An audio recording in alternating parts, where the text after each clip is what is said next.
Here it is, baby. It's the Deeper Dive NFL edition. Dave Loughran, Ben Rosser, the man, Awesome-O himself, Alex Baker.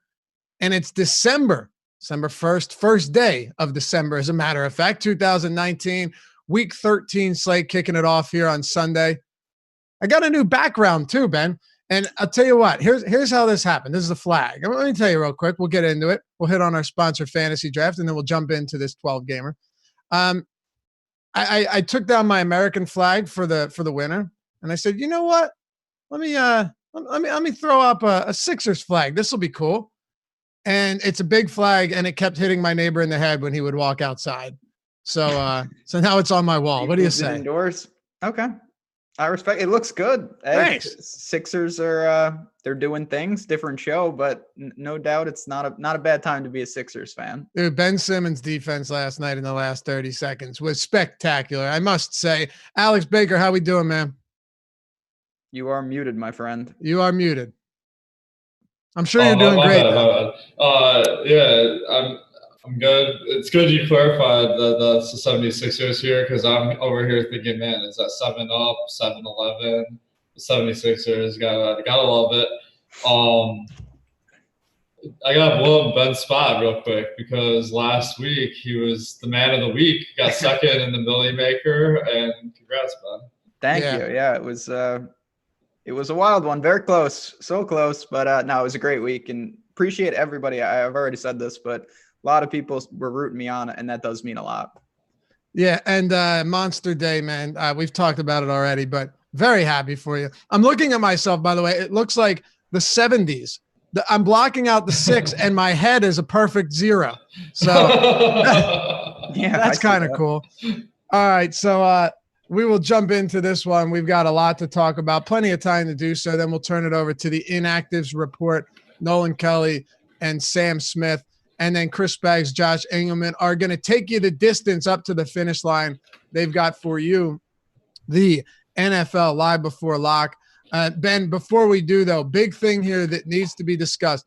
We usually don't get too much into weather, and I don't want to harp on it extensively.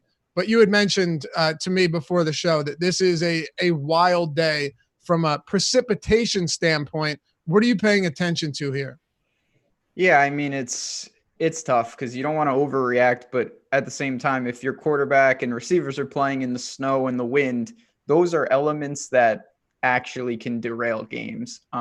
So there are games, we'll talk about them. You know, the Jacksonville game looks to be a little messy. The game kind of right outside my window, the Giants with the Packers, I'm a little worried about that, but I'm interested to see what you guys think about how you're approaching what were some of my favorite plays on the slate. Are we going to stick with them, or are we going to, maybe hedge it by reducing ownership, or are we going to fade completely? Alex, are you doing anything different about the weather today? I might. I think that it is a little bit of a marginal difference, as you guys pointed out. So if the winds are high, maybe you take a couple of tenths of a yard per play away from the quarterback or something like that. And I mean, that could be the difference between picking one guy over another. Today's show is sponsored by fantasydraft.com, the only rake-free daily fantasy site in the industry. Over time, a DFS player can lose up to 30% of their bankroll due to rake. How about that? The big 3-0. The Fantasy Draft fixed that. How? Only on Fantasy Draft are 100% of entry fees paid out to winners 100% of the time, which always means more money in your pocket. Sign up at fantasydraft.com with referral code AWESEMO, AWESEMO, and you will get a free 7-day trial membership. Can't beat that, baby. fantasydraft.com. Use the sign-up code AWESEMO when you do and get your free 7-day trial membership. Earlier this season, our boy Ship My Money took down the Hooters main event, $100K to first. Today, however, it's $200,000, $25 to enter. Monster prize pools over there, particularly the Hooters main event. Get in on that and use the sign-up code AWESEMO. We'll see you over there. FantasyDraft.com, sponsor of the Deeper Dive. All right, boys, let's dive into it. We got 12 games. And 11. Actually, do you have 11 or 12? I think we got 11, right? Yep. We got 11 games. Okay. Forgive me. Indy, Tennessee, Ben. Jacoby Brissett, Ryan Tannehill, who is coming off a monster performance last time out. He's actually playing like a starting quarterback. I mean, give the man some credit. It's kind of funny because he only threw 18 times last game and had 33.3 DraftKings points. Pretty amazing. You saw a monster game from Derrick Henry. He got you where you needed to go in the Millie Maker. A.J. Brown, a huge game. And now they face an Indy team that defensively, they're not bad. Jacksonville defensively isn't that bad either, but they just got shredded that last time out. I don't expect to see a repeat performance here, but you've got a 41.5 over under. It is one of the lowest on the slate. Fortunately, we won't be worried about weather in this game. The Colts 20.3 implied total, 21.3 implied for the Titans. Titans 1-point road favorites here. What are we doing? Let's actually, I'm gonna throw it to you. Let you start on either side because I would imagine this is one of the lower owned games on the slate. Yeah, I don't have a ton to say. I will say though, just to tie up weather, and we'll revisit it, a lot of the big totals have dropped significantly, not just a half a point, couple points, 3 points. And that is something I think that is worrisome. But this one, of course, is indoors. Wasn't going to be too exciting, and I don't anticipate it will. But, it's really Derrick Henry.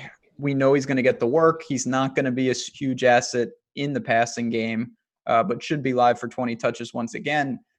I think the floor is pretty stable, but at the same time, I'm not sure that the Colts, the Jaguars defense has been gashed on the ground. I don't know if the Colts are really going to be that vulnerable to it. I'm not going to go to Tannehill. I know he's playing well. The volume just isn't there. The offensive line is still really worrisome, in my opinion. And then on the Colts side, the guys I want to ask you guys about is Jonathan Williams, who, they did not shy away from him. 26 carries against Houston. If he sees that type of volume, I think you have to consider him, despite what I thought would be a timeshare situation.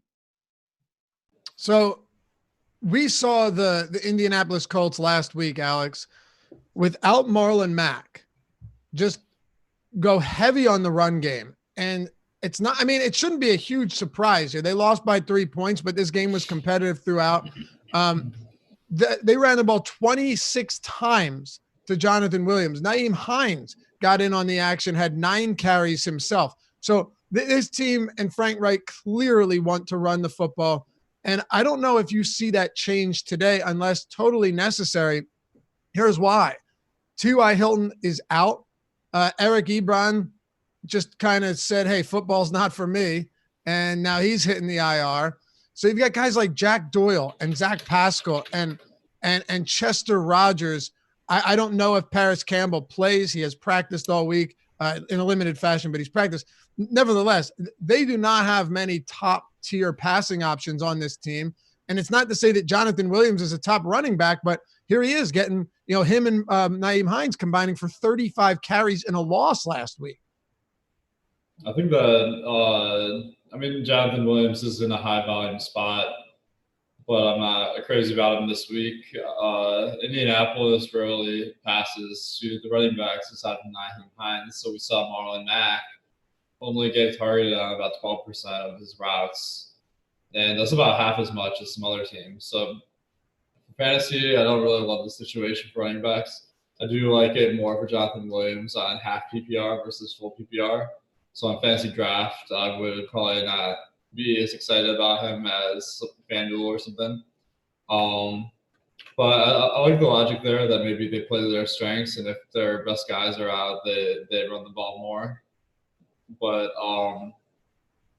I don't really see this being a great game for fantasy to begin with. Ben, do you have any priority plays here on either side?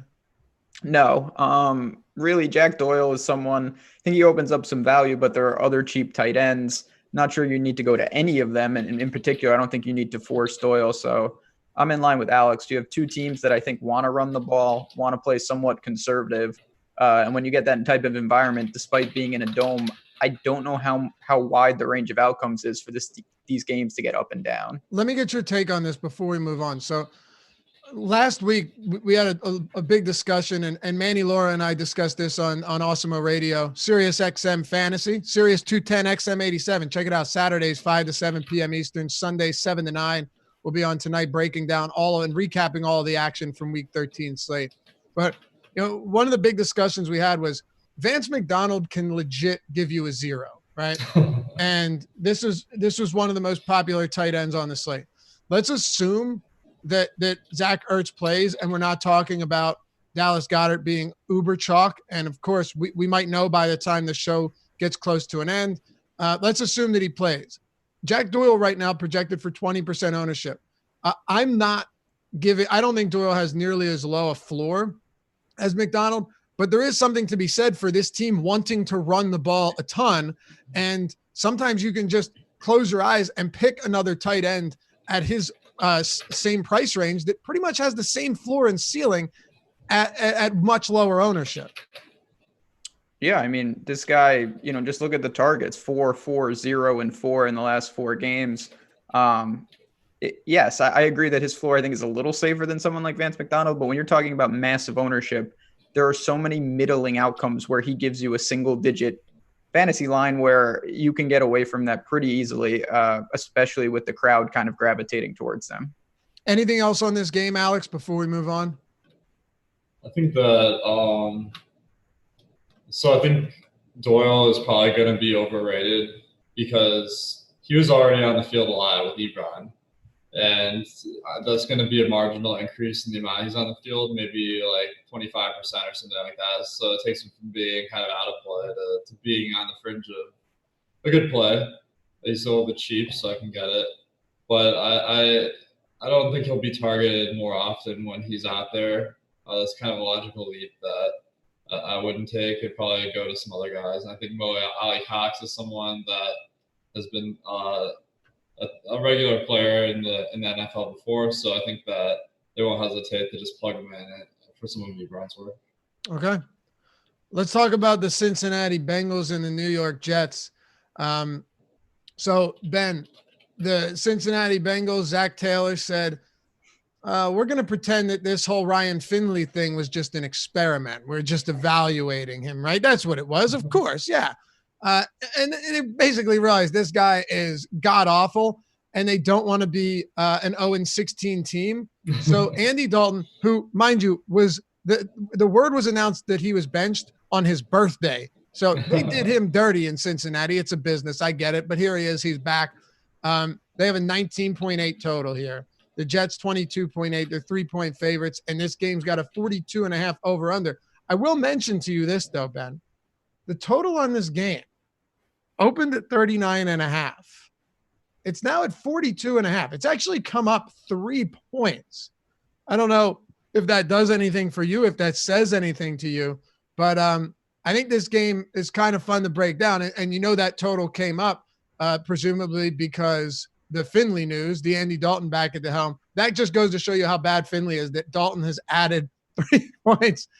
Maybe he didn't. I don't know. I forget when the news broke, but you get what I'm saying here. When you're talking about a guy in Andy Dalton who's at least capable of moving the ball downfield, now you've got guys like Auden Tate on DraftKings at 3,800 and Tyler Boyd at 55, and I'll even throw Erickson in there at 4K. I'm not saying any of these guys are top options, but we at least have to talk about them. Whereas with Ryan Finley, they'd be complete non-factors.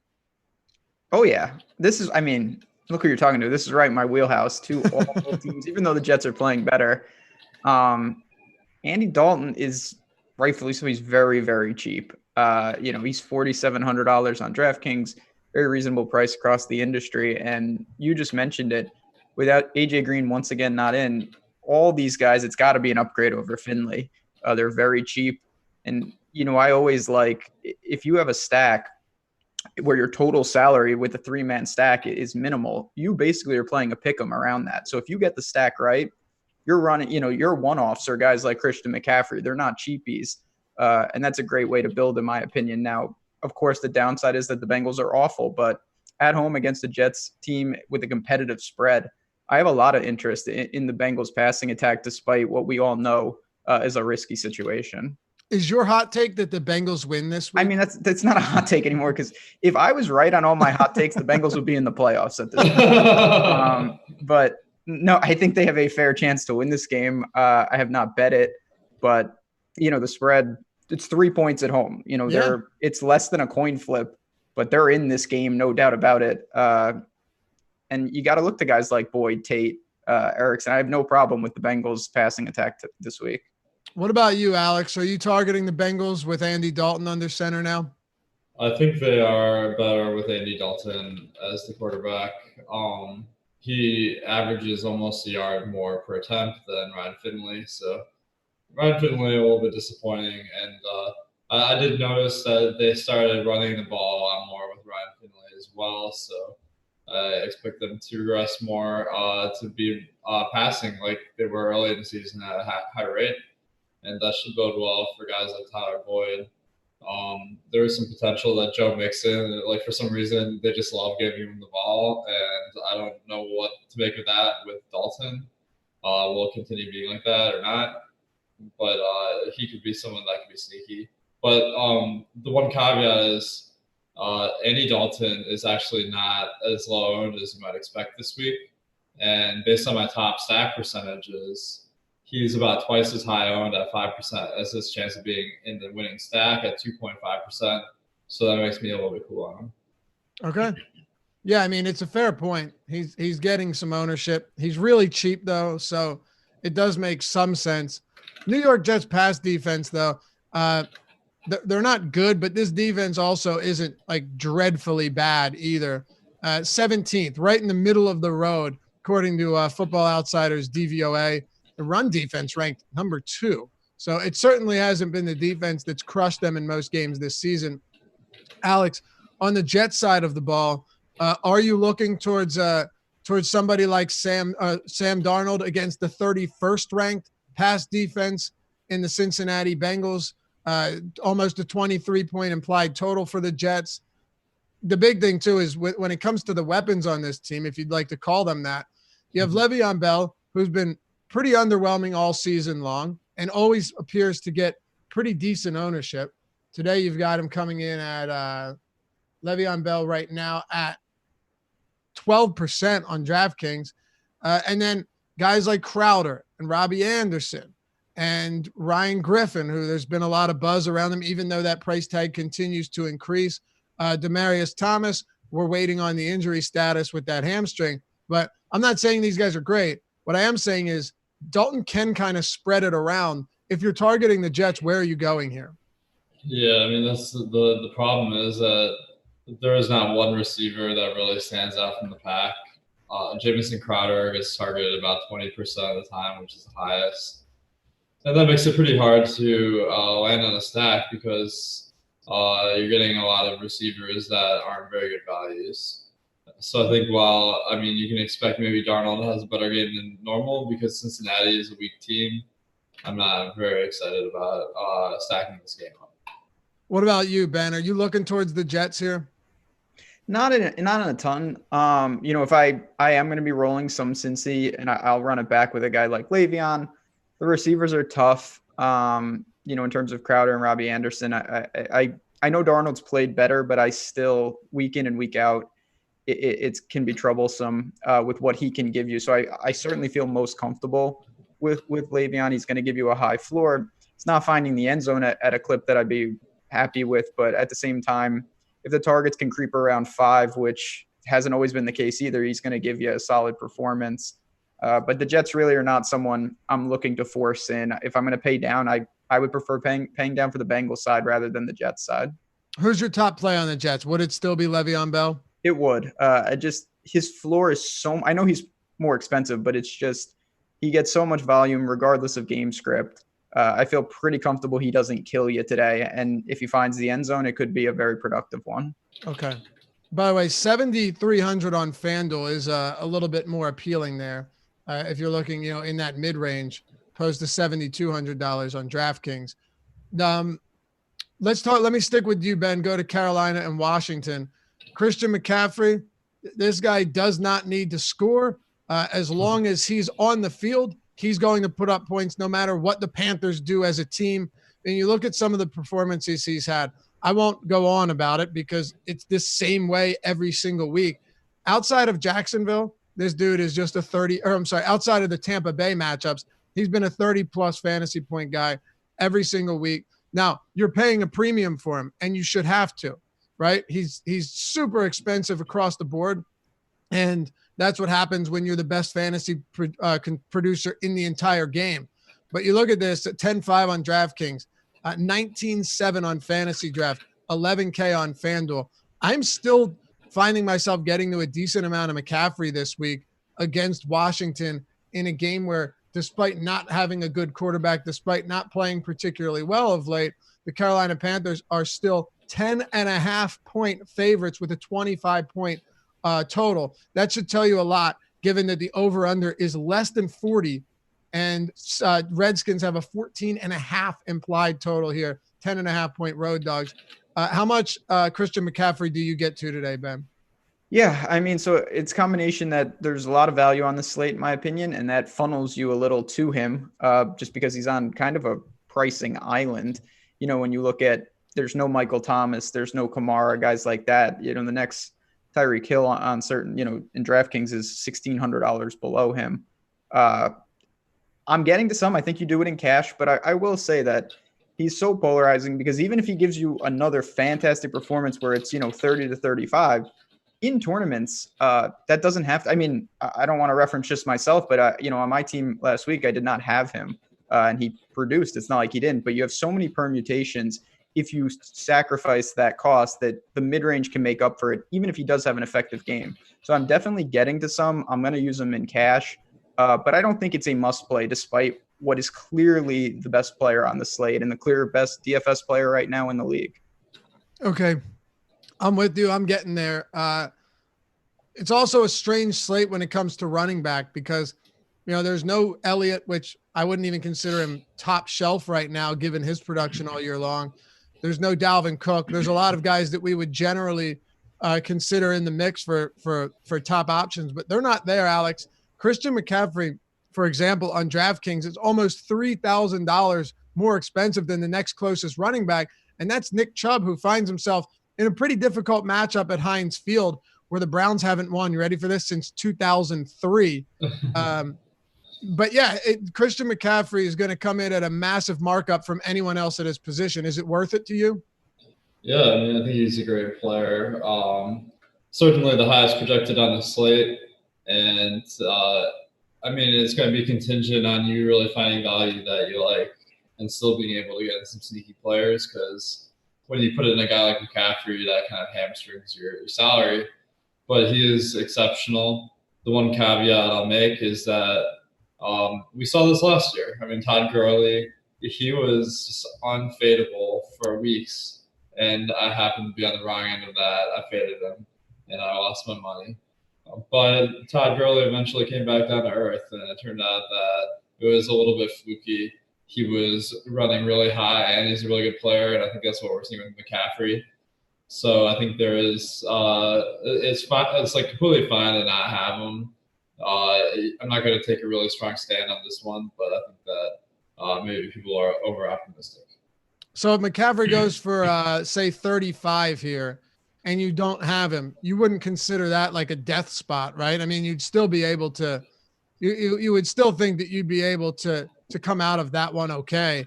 Like what would I guess what would McCaffrey? I guess it's all relative to what the rest of the players at his position produce, but 30 or 35 from McCaffrey at that price point isn't going to kill you, right? Oh yeah, for sure. I mean, like it's funny because like I'll get some laughs some days. It'll be like, oh, these guys all did well. McCaffrey got 30, like Dalton got 20, like or whatever, and then I end up with like 150 points, and that just doesn't really get the job done. The way you win with McCaffrey, I mean, you could go out and break the slate for sure, but there's also a lot of slates where he'll get his average. I haven't projected. Actually, the projections are free today, so I can say exactly what they are.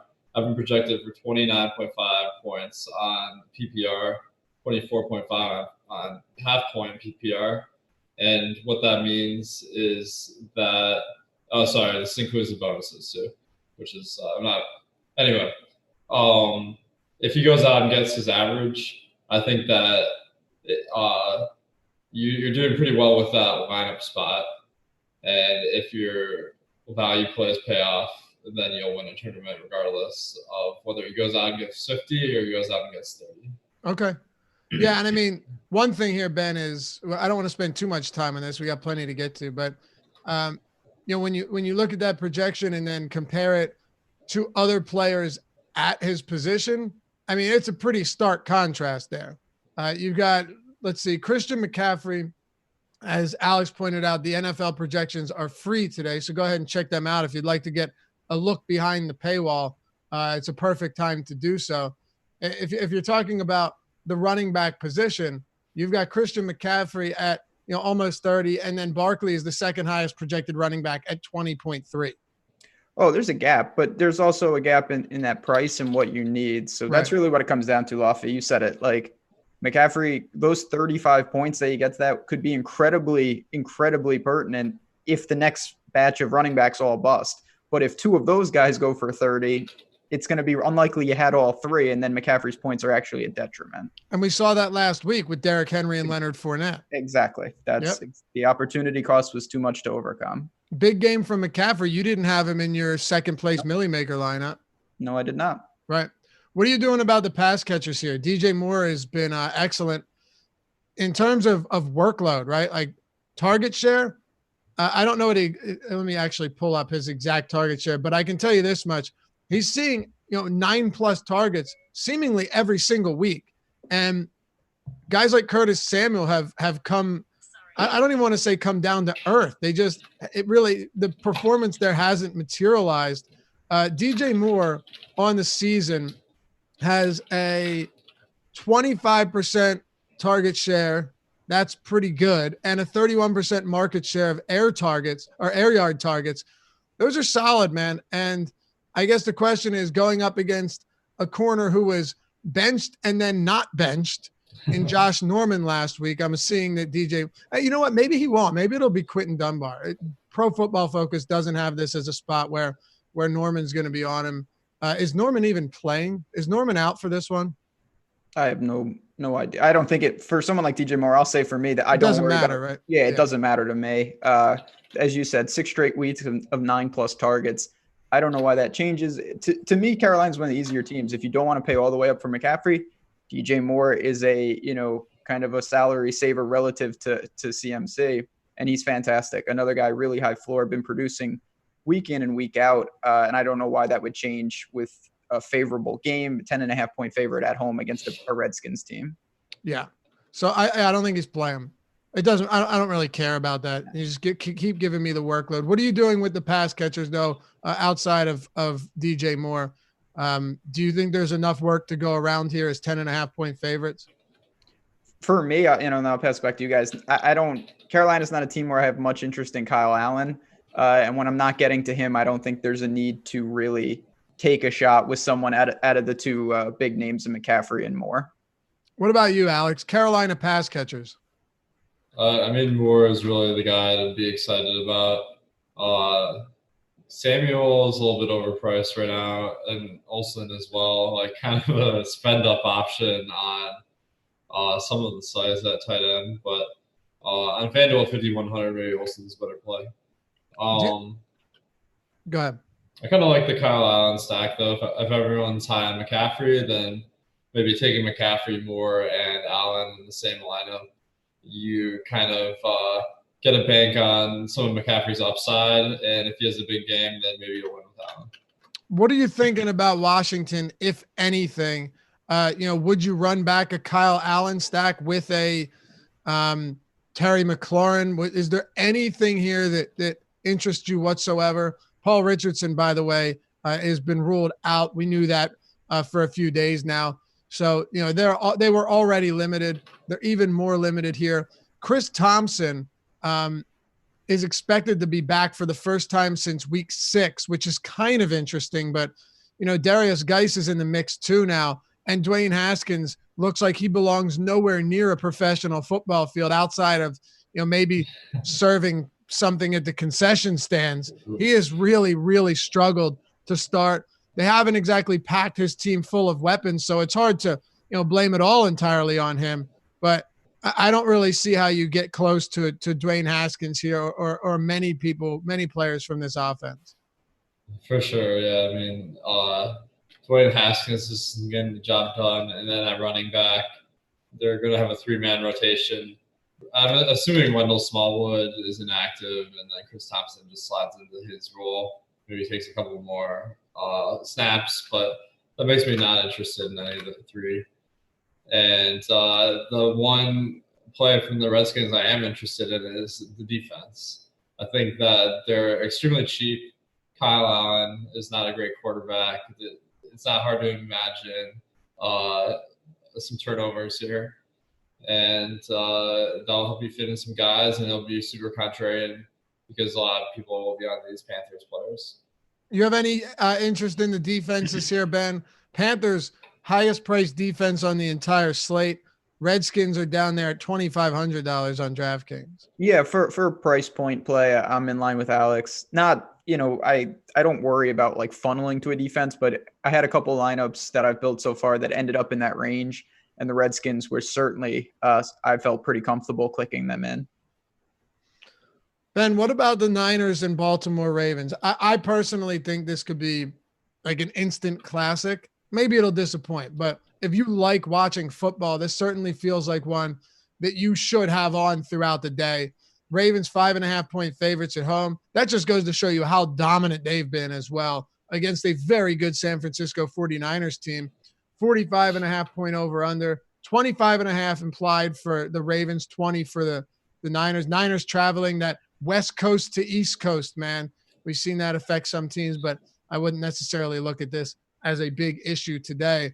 But the question here is, number one, I was actually watching D'Angelo Hall on NFL Network talk about this matchup for the Niners, and he said this isn't a Niners team that you want in man coverage all that much, even though Sherman's been a good player this year.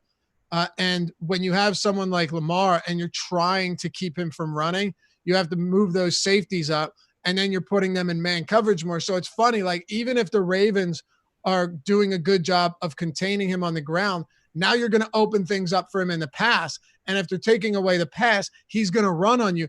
Like as of now, until teams, if they ever do adjust, he's like virtually impossible to defend.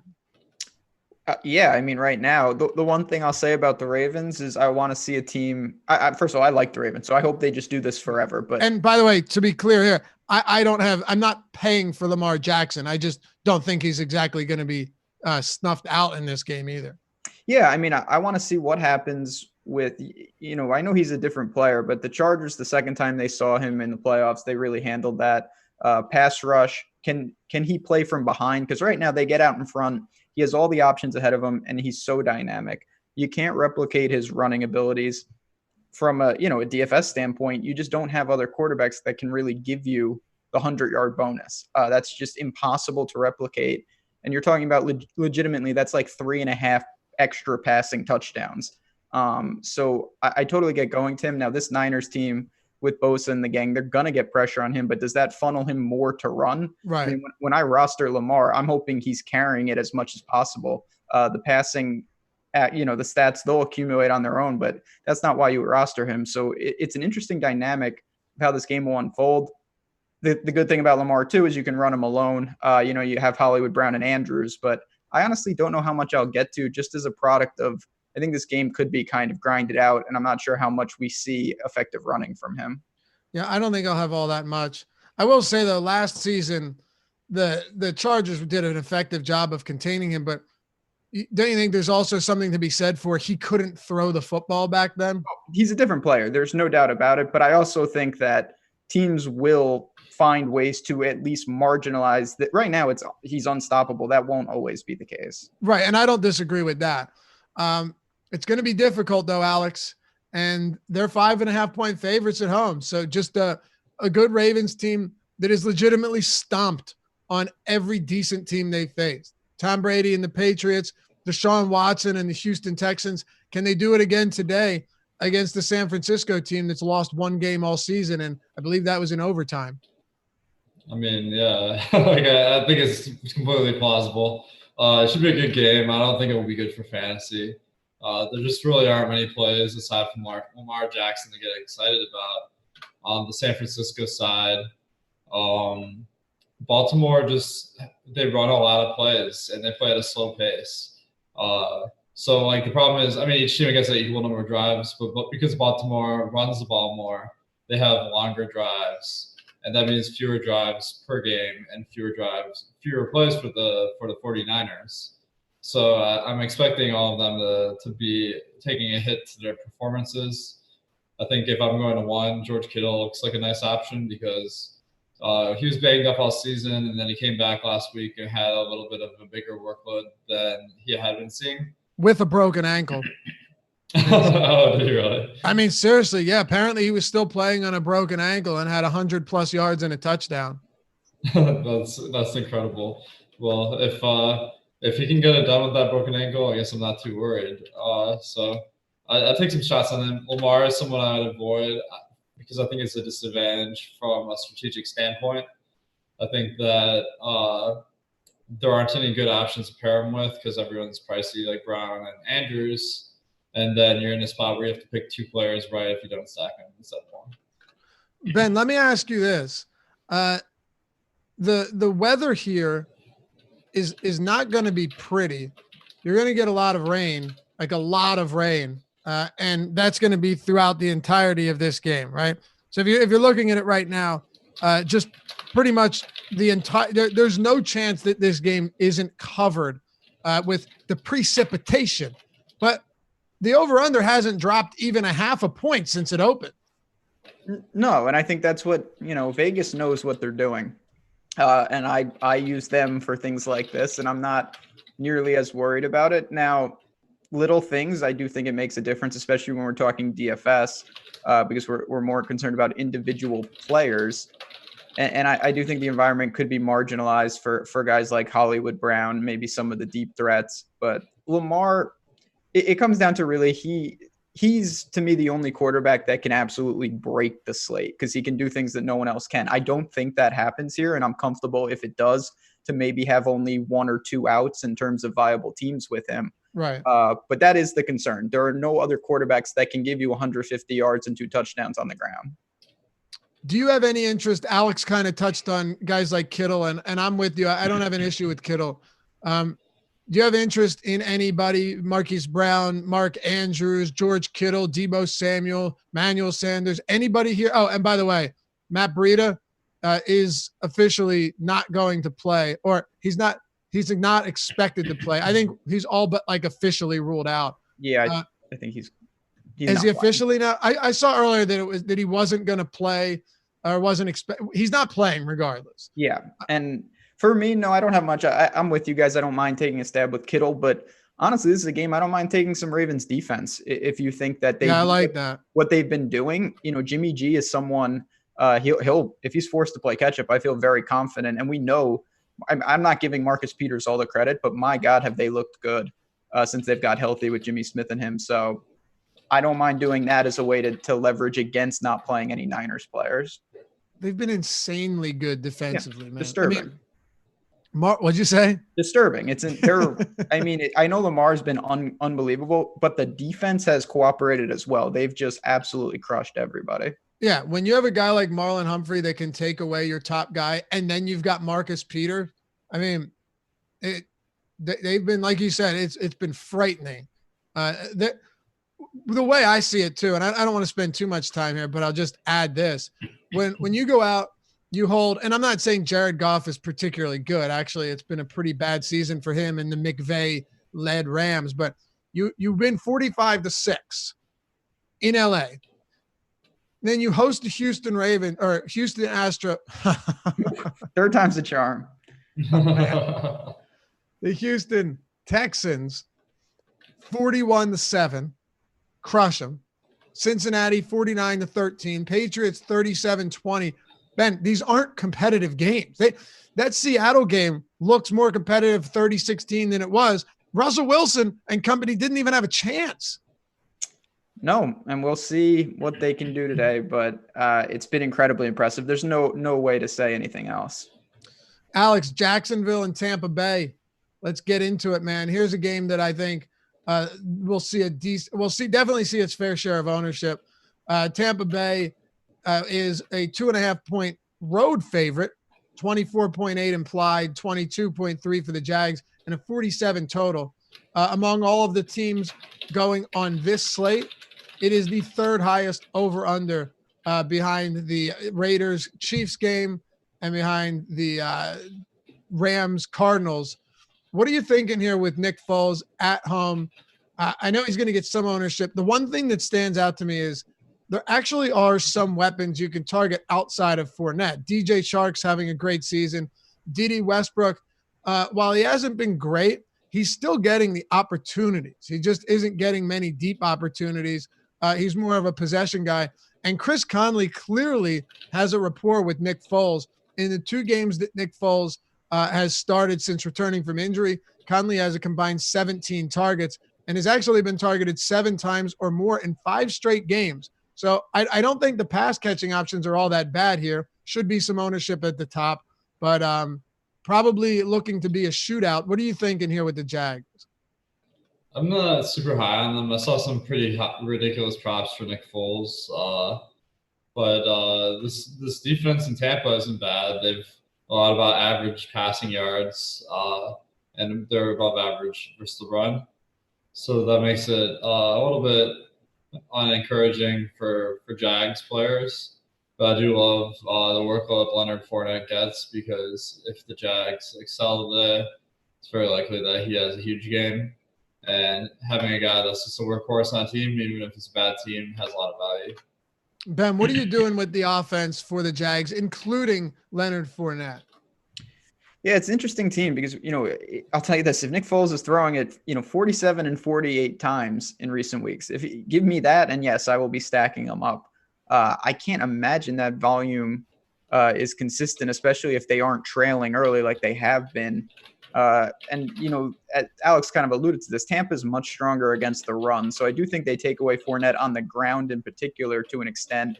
And it does force some of these options through the air. Now, Fournette can catch the ball, so I get if you still want to go there. But for me, I will take some stabs with Foles and Chark, maybe one of those other guys, either Westbrook or Conley, in a game where with Jameis on the other side, it's just so live to shoot out, despite I am a little worried about the weather with the wind, but I'll take my chances more often than not.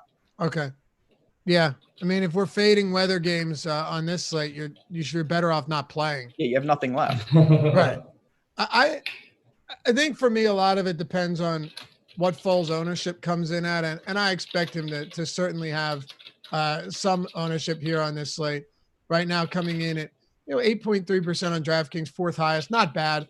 But Ben, one thing that's interesting to me is I thought earlier in the week, it looked like Jameis Winston was going to be a lot less popular here. Now you've got him coming in towards the top of his position. And then at the wide receiver spot, Mike Evans is up there. Chris Godwin is around 10%, nothing crazy, but it seems that both sides of this game are going to be relatively popular. Do you like Winston and this passing attack? And if you want to talk Ronald Jones, fire away too. I do. And I do want to talk Ronald Jones just because the Jaguars, I know Derrick Henry is certainly a different back. No one's confusing them, but the Jags have been absolutely torched in recent weeks on the ground. I don't think it's impossible that Tampa, especially with this bad weather, has a run heavy approach.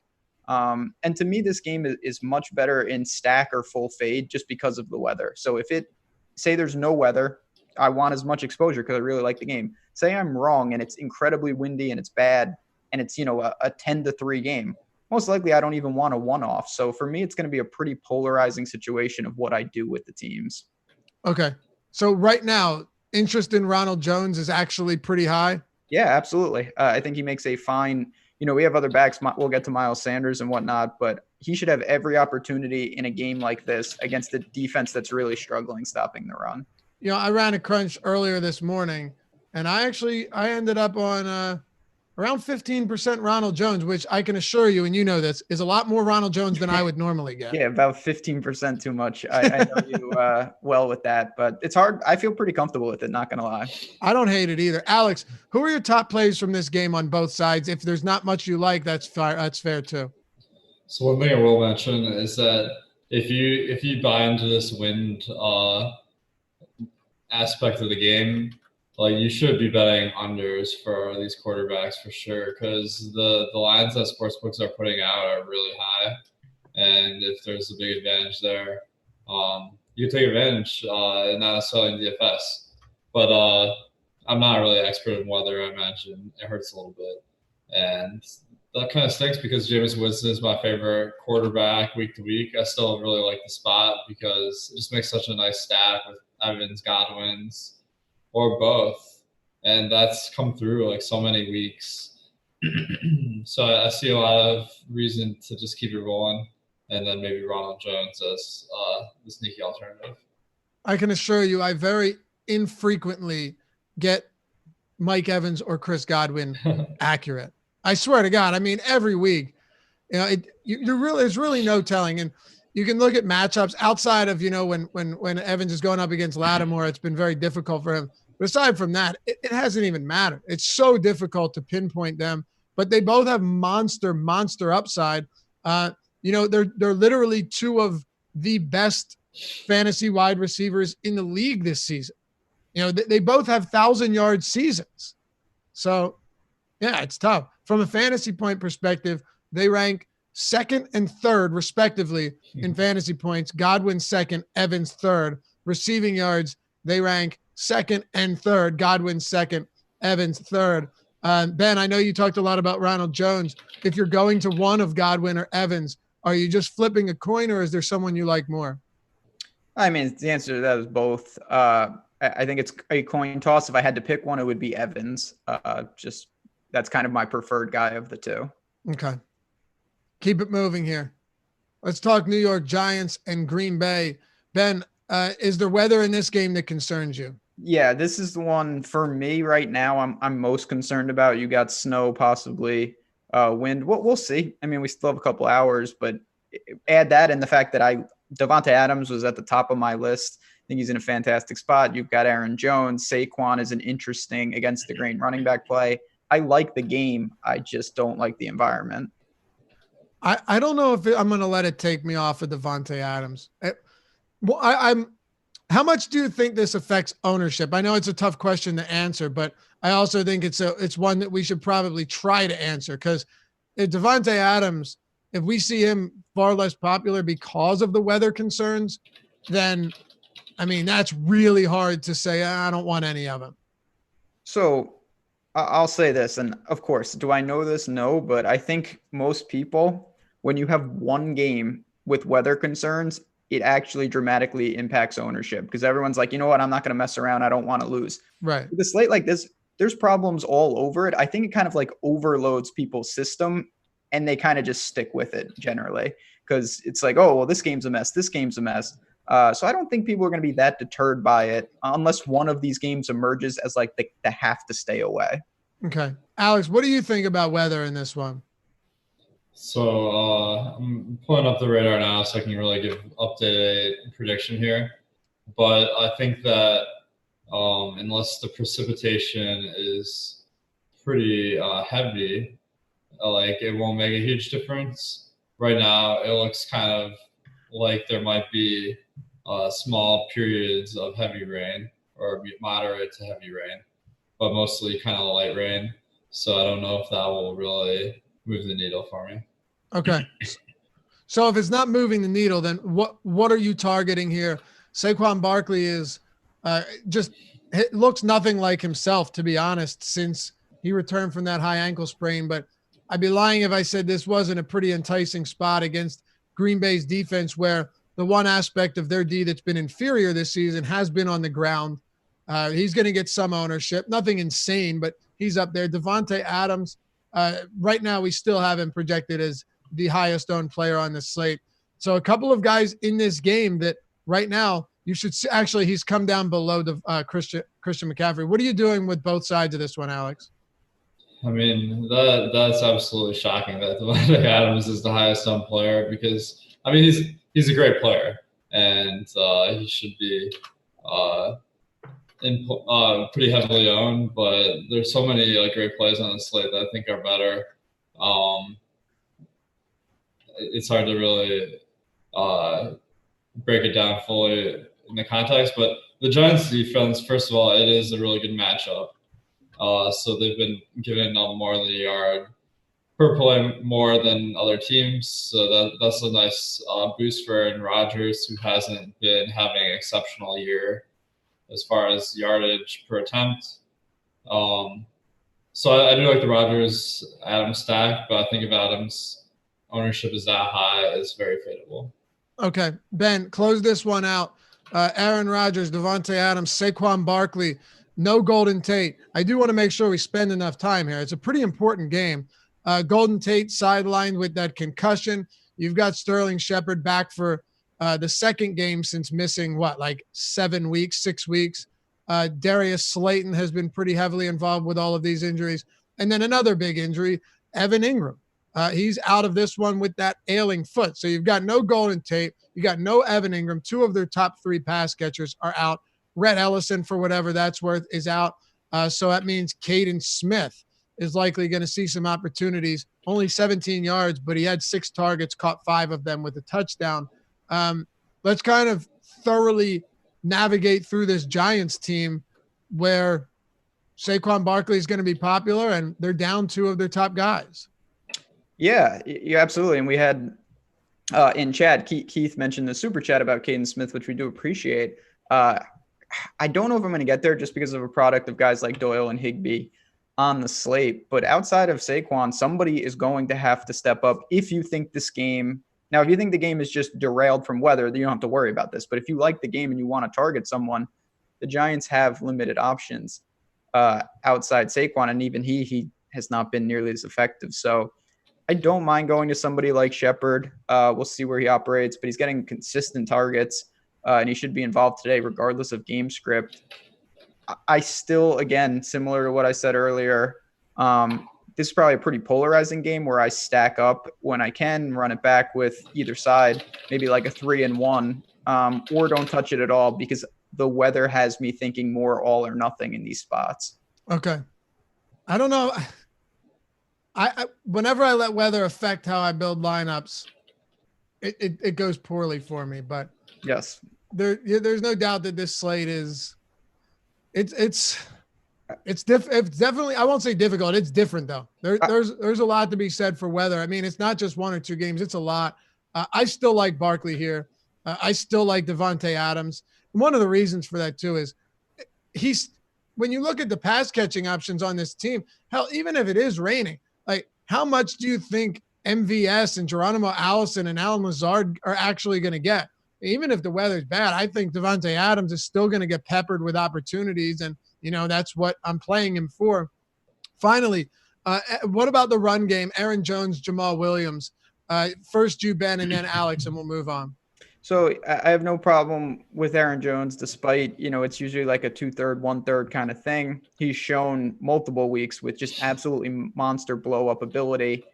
Floor is not going to be as high as you'd like it just because it's not a workhorse situation. Jonathan Williams, if you wanted to pay down, I get it, but he's not my priority. There's just some other guys that I would rather find, Ronald Jones being one of them.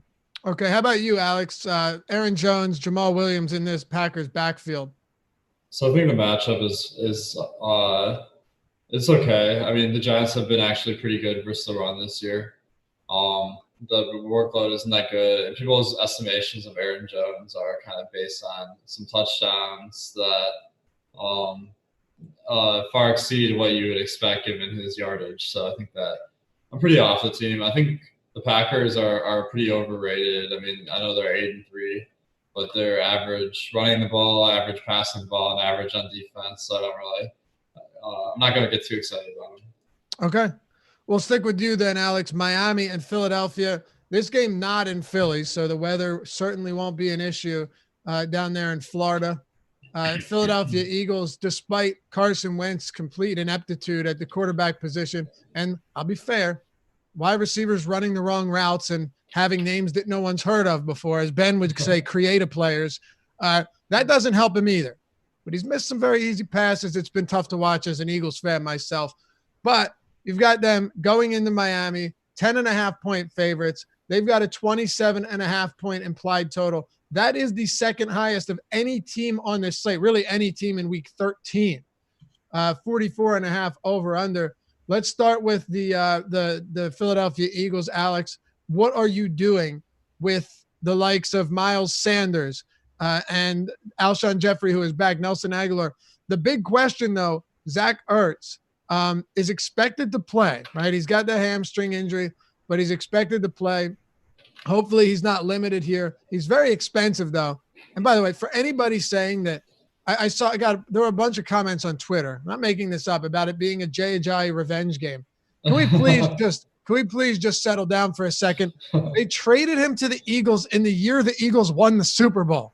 I don't think there's much revenge on his mind. Maybe he has a good game, but that's because Jordan Howard's out and the Miami Dolphins are terrible. But I hardly doubt he's coming in here with a chip on his shoulder. Just throwing that out there. Floor's yours, Alex. Yeah, this is hilarious because, this is a guy who got cut from the team because he wasn't that good and only got signed because of injuries. So it's not like this guy can make it happen on command. I know. I kind of like I love Miles Sanders because the price is low and he has been in a workhorse role past 2 weeks, averaging about 3/4 of the snaps, if I recall right. And at that price, it's amazing because of the matchup being so good. I think that Ajayi probably will play more in this game than he had in the past couple because it is so lopsided versus Miami. You got to expect there's a significant chance that they'll kind of limit Miles Sanders if they're ahead. And I think that makes him a really good play. All said and done. Ben, what are you doing with Sanders here? Yeah, I like him too. I think he's had a couple spots where ownership has amassed with him and he's kind of let everybody down. And it wasn't because of volume. It just didn't materialize, which is perfect because I think it leaves a sour taste in people's mouth. Now, he's not going to be sneaky by any stretch, but this is a perfect spot for him. The volume should be there. Miami is awful. The Eagles need him desperately, and they need this game beyond desperately. So I like him in that, lower to mid-range running back position. I like him too. I've been very skeptical of Miles Sanders in previous games. This is also a much friendlier matchup. Pro Football Focus has the Dolphins with the 31st ranked run defense ahead of only the Chiefs. That's not a surprise at all. Football Outsiders has the Miami Dolphins at 29th in DVOA. So I'm getting there, and I'm not necessarily worried about Jay Ajayi, as Alex pointed out, someone that was pulled off the streets because we were so banged up, coming into this game and siphoning off half of the workload. That seems like an unlikely event for me. Not to mention, unlike against the Patriots and the Seahawks, the Eagles should. Now I preface that with they should, not they will. They should be playing with a lead. So I like him. Now, Ben, Alshon Jeffrey is back in the mix.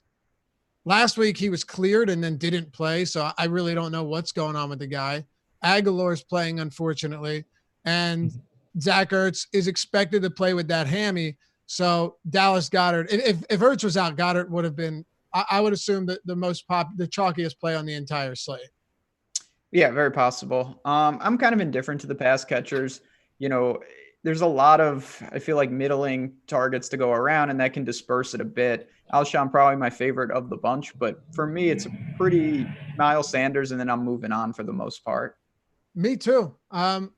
You would think that we'd have something else here, and maybe you do, Alex, but with the way that this passing game has functioned or been unable to function, you'd really want to see them or expect this team to go pretty heavy with the run. I do think that's going to be the case unless somehow Miami gets out to a lead, which at that point I would turn my TV off.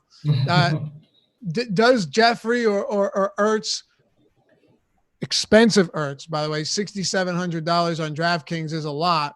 69 on FanDuel, a little bit easier. And then on Fantasy Draft, you've also got him up at a very pricey 13-1. Like, is he worth getting to? Is Alshon worth getting to?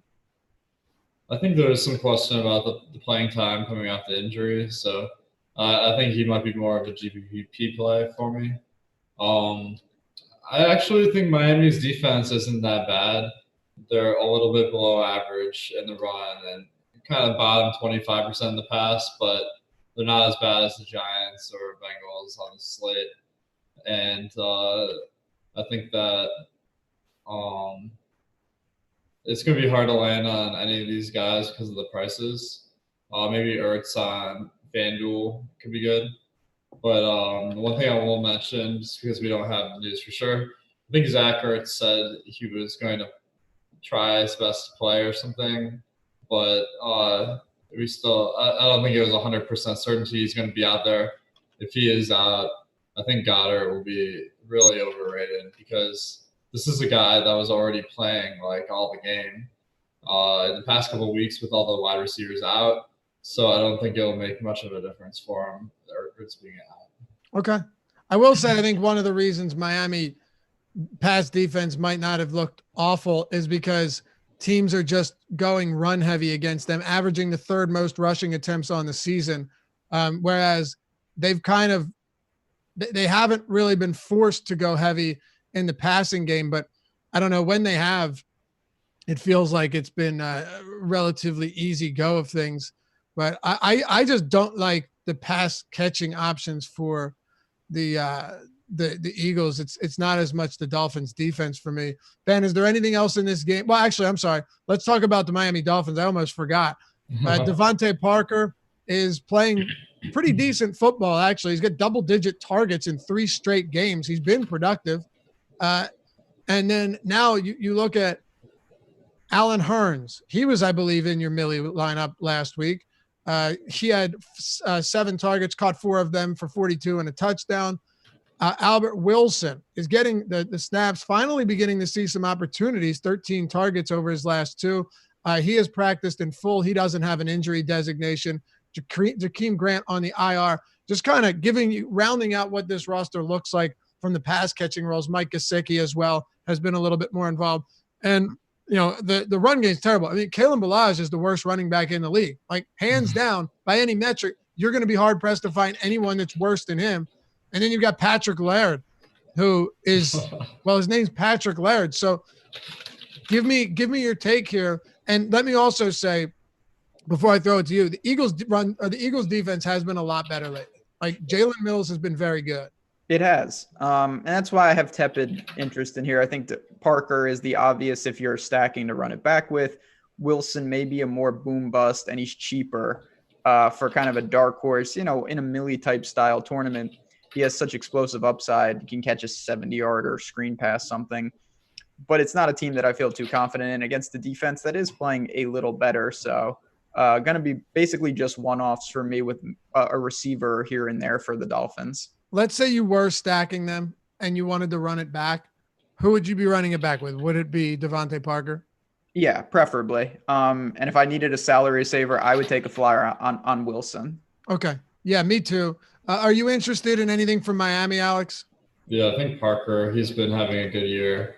I could see taking a stab on Hurns or Wilson as well, but they don't really crack the threshold of being fantasy relevant, and they're not even that cheap, man. So, I don't know how they price them. But I'm off Ballage. It's too much of a split between him, Gaskin, and Laird. Laird, if you're one of the guys who rostered him last week because of the hype, I actually think he's not completely absurd this week, but not really on my radar. Pittsburgh and Cleveland, I'll stay with you here, Alex. Pretty ugly game. Expected to see not a lot of scoring. You got an implied total or an over-under of 40. 21 implied total for the Browns, 18.5 implied for the Steelers. Steelers 2.5-point home dogs here. Maybe the Browns get their first win at Heinz since 2003. This is also the first time they've had a decent team since then. I think 1 year actually they won 10 games, but that's besides the point. This is one of the games that I'm just very, very uninterested in. Juju Smith-Schuster's out. James Conner not expected to play. All in all, if you're going to Benny Snell, you're hoping that he does everything on the ground because Jalen Samuel, who's been relegated to a pass-catching role, is going to take away the pass-catching duties. And now they really just cannibalize each other, not in terms of the run game and the ground game, but overall production and snaps and opportunity. And then Devlin Hodges is your new starting quarterback. Meanwhile, I have a ton of respect for Pittsburgh's defense. So I could see it, I could envision a spot where Nick Chubb goes off or Odell Beckham goes off, but I just don't have any priorities in this game. What are you doing with Pittsburgh and Cleveland? I'm on the same page as you. I think that Pittsburgh with Hodges, they don't have their best weapons in Connor and Schuster, so I think that it's hard to get excited about Hodges, even though he's been fine over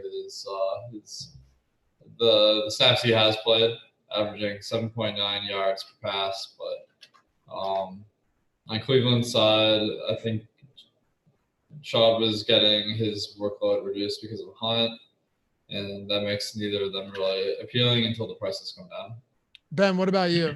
You can feel free to hit this whole game at once because I want to keep it going. Yeah, I don't have much to say, honestly. I think it's a hard-fought, low-scoring game. I don't mind the Browns' defense if you think that Hodges is forced to throw a bunch, but I'm not going to really be attacking pretty much anything in this game. I think it's one you can safely move away from. Okay, fair enough. So we've got Arizona and the LA Rams. Ertz is officially playing, by the way.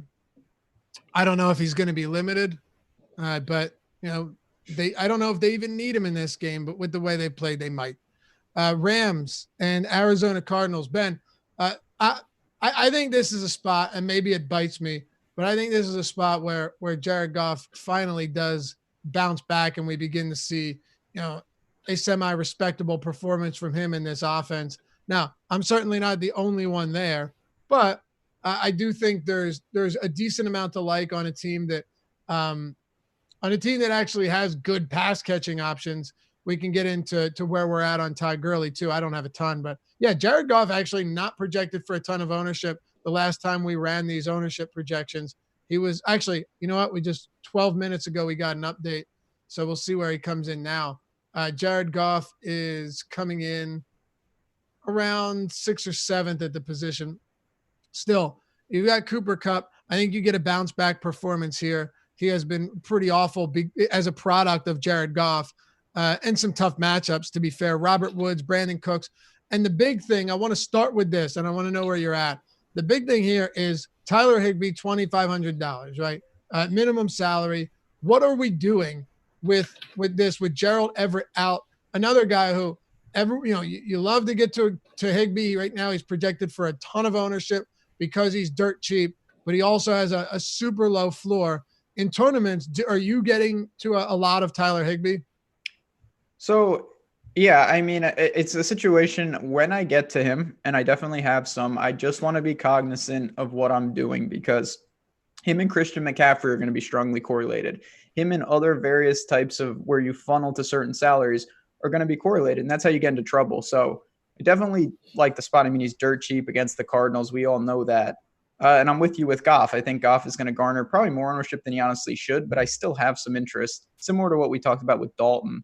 And I'm really attacking the Rams, through the air. I don't have much Gurley, and I'm willing to go down on that chip to some extent. I do like Goff and these pass catchers against Arizona. Who do you run it back with? Any interest in Kirk or Fitzgerald or Kenyon Drake now that this backfield – I mean, now you've got Johnson, Edmonds, and Drake. Johnson might not play a snap today again. I don't know what to do on the Arizona side. I don't think Fitz has enough upside. I know Ramsey hasn't been nearly as good, but he's still very good. And the backfield is a mess. So it's tough. I don't even mind just saying, you know what, I'm not going to run it back. I think the Rams could lay it on him pretty heavy, and I'll take my chances elsewhere. Fair enough. How are you approaching this game on all angles, Alex? I think Goff is a pretty appealing play because Arizona plays at a fast pace and they're not a great defense. So I think that going to him makes a lot of sense. I think Higbee may be good chalk, but I haven't seen the latest ownership. With Everett out, he should be in line for a bigger workload, and he gets targeted a lot when he's out there. So I think that he makes a nice play. And I'll be into Kupp as well. Woods, Cooks, and Reynolds have been kind of splitting the time, or they split the time last week, so that makes me not very excited about any of them. Okay. On the Arizona side, I like Drake because I feel like Arizona's tendency is to just run out one running back for most of the game, and he seems the most likely. Okay. Ben, if we're looking at the Cardinals outside of the backfield, I know you said you really don't have an issue just running it back or not running it back at all. But is there anything here in the passing game with Kirk or Fitzgerald? Anything you like? No. Okay. Kirk is someone I'm a big fan of his. I just don't love the matchup with Ramsey. If you want to attack it, go ahead. It's very dicey, and Fitz just doesn't have enough upside, in my opinion, to really justify it. So I may sprinkle a little Kirk, but that's probably about it. All right. Deeper Dive, all one word, is the promo code to get 50% off your first month of Awesemo Plus membership. You go to awesemo.com/join, click begin membership. We'll ask you what type of player you are. Get an idea of what type of subscription, what type of content and tools you need in order to play at the level you're looking for, whether you're serious, professional, whether you're just doing this as a hobby. Make sure you're not getting too much or too little. And that's at awesemo.com/join. When you sign up, use the code Deeper Dive, all one word, will get you 50% off your first month. And if you're looking to start small, we've got the Express Pass, $3.95 a week, $3.95 a week. And one thing I'd always urge you to do is at awesemo.com/join, scroll to the bottom and you'll see, some short tutorial videos on how to use all of our best, most popular tools, what they are, what we use them for, and how to use them. So before you do anything, check that out and then use the sign-up code Deeper Dive to get 50% off your first month. All right, boys, let's talk Kansas City and Oakland. Alex, this game has the highest total on the slate. No surprise here. We're at 49.5. Now, mind you, this game opened at 54.5. It opened at 54.5. It's down to 49.5. It's still the highest on this slate, 49.5, but we've lost 5 points off the total. Chiefs still have the highest implied total at 30.5. Raiders at 19. They're 11.5 point dogs at Arrowhead Stadium. What are you doing here when it comes to this game, starting with the Kansas City Chiefs? I mean, I think it's a great game because Kansas City, I mean, you take the best offense in the league probably, and you put them up against a defense the strongest the run, or stronger against the run than the pass, pretty weak against the pass. So I think that bodes well. The wind is a negative factor here because it's the highest wind of any game. But those two facts probably neutralize out to some extent. So I like the spot, and I think that Hill, Watkins, and Kelsey are all pretty good plays. So, Ben, Tyreek Hill is somebody that, if you're just running crunches and, getting the optimal formations, you're probably not going to get a ton of him because of that price. But he's also one of the highest ceiling players in the league. We've got him right now, 11% on DraftKings projected ownership. FanDuel a little different at 8,300. He's coming in higher. And then on our sponsor fantasy draft, around 16%. My big question for you, and I know you play a lot of your volume on DraftKings, are you willing to pay up for Tyreek Hill in a spot where this team has a 30.5 point total and he's actually, coming in just in the double digits, not that high because he's almost 9K? Yeah, I mean, Tyreek is a guy where price to me is not as important because he's so polarizing. He can blow a 10K price tag out of the water. And if he's 6,000 and he does nothing, it doesn't matter. You're dead anyway, regardless. So I may get to some shares, but again, this is a game where it's supposed to be cold and windy. 22-mile-per-hour winds, yeah. Yeah, deep ball threat like Tyreek, that specifically to him, I do worry about. Wynn's got nothing on that laser from Mahomes, though, bud. That's what they all say. So we'll see. I like Shady in the backfield. It's a game that, again, I'm going to have shares of this game. I'm just probably not nearly as high as Vegas has dropped this total. So I tepid my expectations just a bit. Yeah, I don't have a problem with any of that. Man, 5 points, though, 5 points off that total. You don't see that too often, Ben. No, then that's what I'm saying. That's something that you have to take notice of. Doesn't mean you have to fade it, but you got to take notice of it. Yeah, and I also think we should take notice of this, right? Kansas City's implied total came down from 32.3 to 30.5. Like they're still at 30.5. You know what I mean?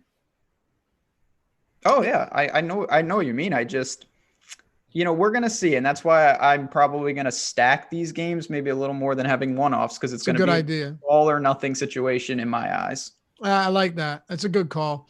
Alex, what about the other side? Do you have interest in Josh Jacobs? I know as 11.5-point dogs on the road, generally not the best spot to be playing running backs, especially guys that are priced in that mid-range. But I mean, I don't know. I wouldn't be surprised if he had 20 plus carries today. I think I'm probably on an island here thinking that he's not a terrible option. Now, I don't have much of it. And I'm honestly don't feel great about that. But right now I don't have a ton. It just seems like a somewhat intriguing spot, because if it's harder to throw the ball, that's one thing. But the Kansas City Chiefs easily have the worst run defense in the league. I just don't know if that's going to make a difference if they get out to a big early lead, and then you can't really run the ball with Josh Jacobs throughout the rest of the game. Yeah, I mean, Jacobs is probably not a core play for that reason. I think there's a lot of running backs that really stand out, like Miles Sanders, as much better plays. But I think he's in consideration for GPPs. If the game script goes his way, he could have a huge one. Ben, talk to me about Oakland. Yeah, I mean, I think what Alex just said makes perfect sense. If Jacobs is phased out, which he easily could be given the line, it's going to be a problem. But if Oakland hangs on, you have to think, as Chat just pointed out, his splits and Raiders wins are something to note. He obviously excels when they win these games. Other than that, Carr to Waller and Tyrell Williams is something I have some interest in, just because the concentration of targets is there. Renfro is out. And they should be playing catch up more often than not. Yeah. And look, you should expect to have extreme splits in win-loss situations from a non-pass catching running back. Absolutely. They're the most game script affected in my eyes. Exactly. Yeah. So it's not like, wow, look what he's done in wins. It's, well, a lot of this is common sense. Now, look, I think it's a reasonable point for Chat to bring up, but it's also one of these things where if the game stays competitive, and I don't know if it will, but if it does in a divisional game, then I think there's some intrigue here. I'm not getting a lot right now, though, just because of the guys priced above and beneath him in more favorable spots. So let's close it out here. Then, as we always do, turn it over to the Inactives report. Nolan Kelly joining Sam Smith.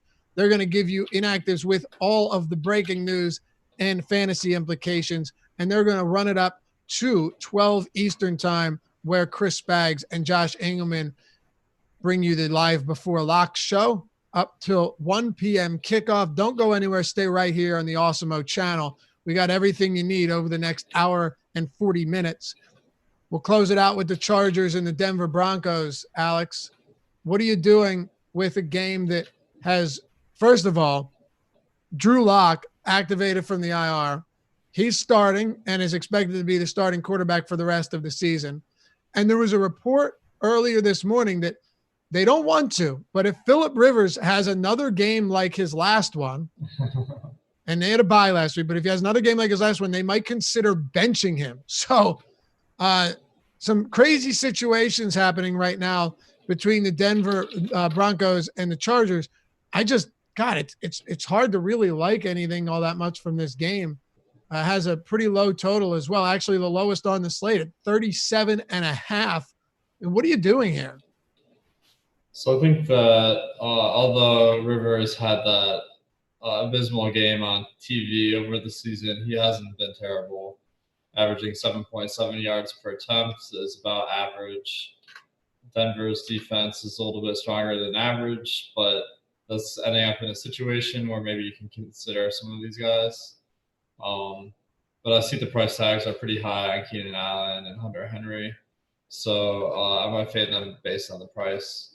And the Phillip Rivers benching thing actually holds some weight, I think, because Tyrod Taylor is the backup and he can get it done. So that wouldn't be the most shocking thing in the world. Ben, the biggest issue I have with Phillip Rivers is, and from every Phillip Rivers game I've watched, the one issue I have with him is not, the underneath routes, the short yardage, or the intermediate routes. It's the deep ball. He's connected on 32.7% of deep balls this season, has an adjusted completion percentage of 39.7. and a passer rating of 55. When I look at him try and heave that deep ball, it is nowhere near the receivers. No, it's a problem. And as Alex said, I look to these guys, but they're kind of just priced out of where I feel comfortable. It's really narrow margins to get there. On the other side, absolutely not for me. Drew Lock, we'll see what happens. I like the Chargers defense. I think that's a very good play. Derwin James is back. They're getting healthier. I think they caused a lot of problems in Mile High today. Okay. Yeah, I think so too. And once again, super low over under. Now that doesn't mean that you can't find pieces of this game. It just means that generally you're not going to find a lot. If there was one guy that I might have some tepid interest in, it would be Phillip Lindsay. If Phillip Rivers continues to struggle, this is the thing. And the Broncos defensively are very good. They're a top 5 run defense, top 5 pass defense. So you could see this be the case. They have a 17-point total, 20.5 for the Chargers. So Chargers are favored, but not by a lot. You could see a scenario where both teams struggle to move the ball and Phillip Lindsay gets a whole lot of opportunities. And as we saw last week, Phillip Lindsay, despite a pretty ugly game, they got behind early, but you've now seen him with the opportunity to get the bulk of the carries. He's had 29 attempts over his last 2 games. Royce Freeman over that span has 10. So I think Lindsay is at least interesting if you get him at low ownership. I wouldn't be afraid to go there. Outside of that, it's pretty much a wash. Outside of, some defense in this game, I'll take either defense. I don't really care. Alex, anything else here before we close it out? Yeah, I also like Lindsay. I think that he had that kind of workhorse label affixed to him a couple of weeks back, and it materialized in game 1. After that, he's getting way more rushing attempts than Royce Freeman now. The passing is more Freeman, but I think that he makes a nice play. But I don't love him as much as Miles Sanders. All right. The Inactives report coming up next. Awesemo's NBA rankings are free today on awesemo.com, including the NFL projections and NHL ownership projections. Check all of them out on this wonderful Sunday. Hot takes of the day, baby. Ben, what do you got? Not on the slate. Texans gonna beat the Patriots tonight at home. Give the Ravens a chance to get that top seed. Wow. Okay. How about you, Alex?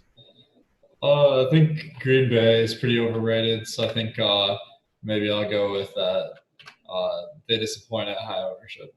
All right. Miles Sanders has his first 25 fantasy point game of the season. That. I hope you're right. Let's go. God, I really hope you're right. Go lock it up, boys. The Inactives report coming up next. Then Josh and Spags take you up till 1 and live before live. Don't go anywhere.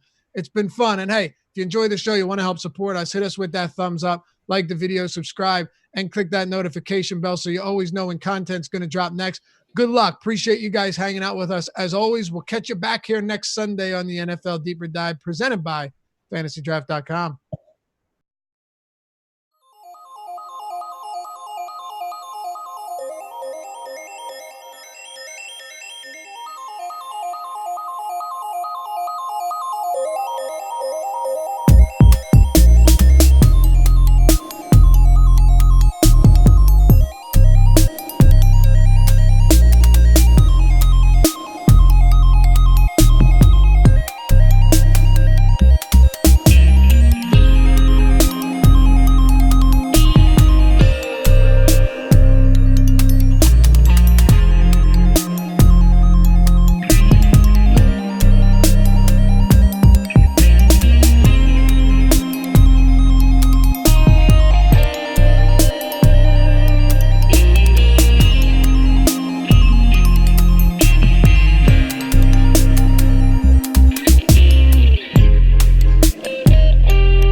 I am Nolan Kelly here with Sam Smith. For the next 30 minutes, we are going to be breaking down all of the major news that comes out. This is the perfect time for this show because we are going to start to see some major Inactives news trickling out. We got Shefty. We can go over some tweets from last night. We got late night with Shefty. I don't know why he's doing this now, but I don't know if this is a new thing or what, but he just like stays up until 2 a.m. and just tweets out stuff that he probably could have tweeted at 5 p.m. I don't know. Anyways, we got some news to discuss there. We got some key situations that you're going to want to know about for your DFS lineups, including Zach Ertz. Of course, Damian Williams ruled out, so we want to know what we want to do with that, whether or not to pivot to LaShawn McCoy, or maybe go to an Osmo sleeper, Darrell Williams. We have Sam Smith here. He is an NFL expert, if I do say so. He writes 2 columns for us at Osmo.com. The first one, the wide receiver cornerbacks matchup column, which is a must-read every week, breaks down some of the advantages that you can get through your wide receiver cornerback matchups. And, of course, my favorite unique article every single week, the From the Trenches offensive line versus defensive line matchups, goes through some of the advantages you can get by playing certain running backs in good situations based on their offensive line and defensive line matchups. Sam, what's going on? Not much, man. How are you doing? Oh, not too bad. I'm excited for a big slate here. We got to take advantage of this. We only have 4 weeks of NFL football left. It's crazy how quickly this is coming to an end. Yeah, no kidding. Yeah, it's our first show together too, man. I'm excited. Our first show together too. First show together, yeah. I'm looking forward to it. So, we got a quick hitter here. We're only going for 30 minutes. We're going to start with some of the major news and discuss that, and then we'll go game by game and talk about some of the lesser known injuries on the defensive side of the ball or on the offensive line that you might not know about that might affect some of your fantasy matchups. First off, just want to thank our sponsor. We have Yahoo sponsoring this show. And they are the best, man. I've been playing so much on Yahoo lately and really liking it. They had a great promo last week. Hopefully you got in on that on Friday for the Purple Friday with tons and tons of overlay. And, of course, they have their Yahoo Baller today, $200K, I believe, in total prizes, $20K to first. Whoa.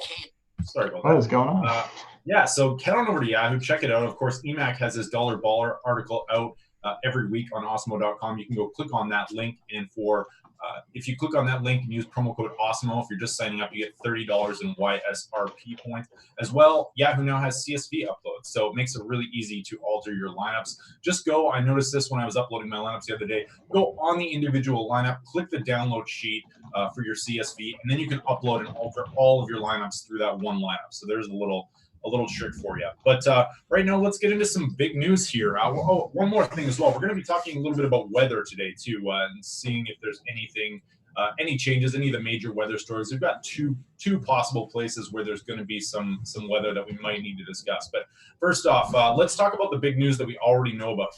Damian Williams out. LaShawn McCoy, we have him projected for in the range of 13 to 14 fantasy points, which was not far off from where we had Damian Williams. Are you going to be loading up on McCoy today, or are you pivoting off to Darrell? Darrell 1L. Yeah. Darrell. I always get it wrong.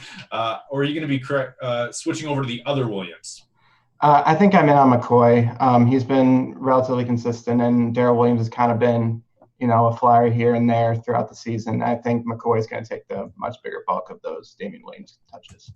All right, I like it. I'm just going to pull up Adam Schefter's Twitter account here, and we will see and maybe get some NFL inactives as they break here.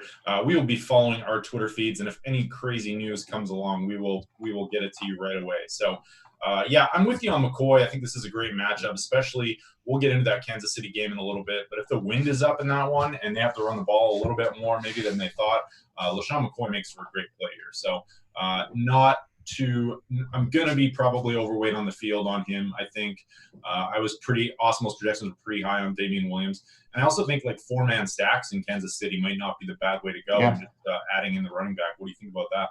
Yeah, I mean, I think that's pretty much universal across the board with our expert survey that basically everyone was on the Chiefs as a big stack this week.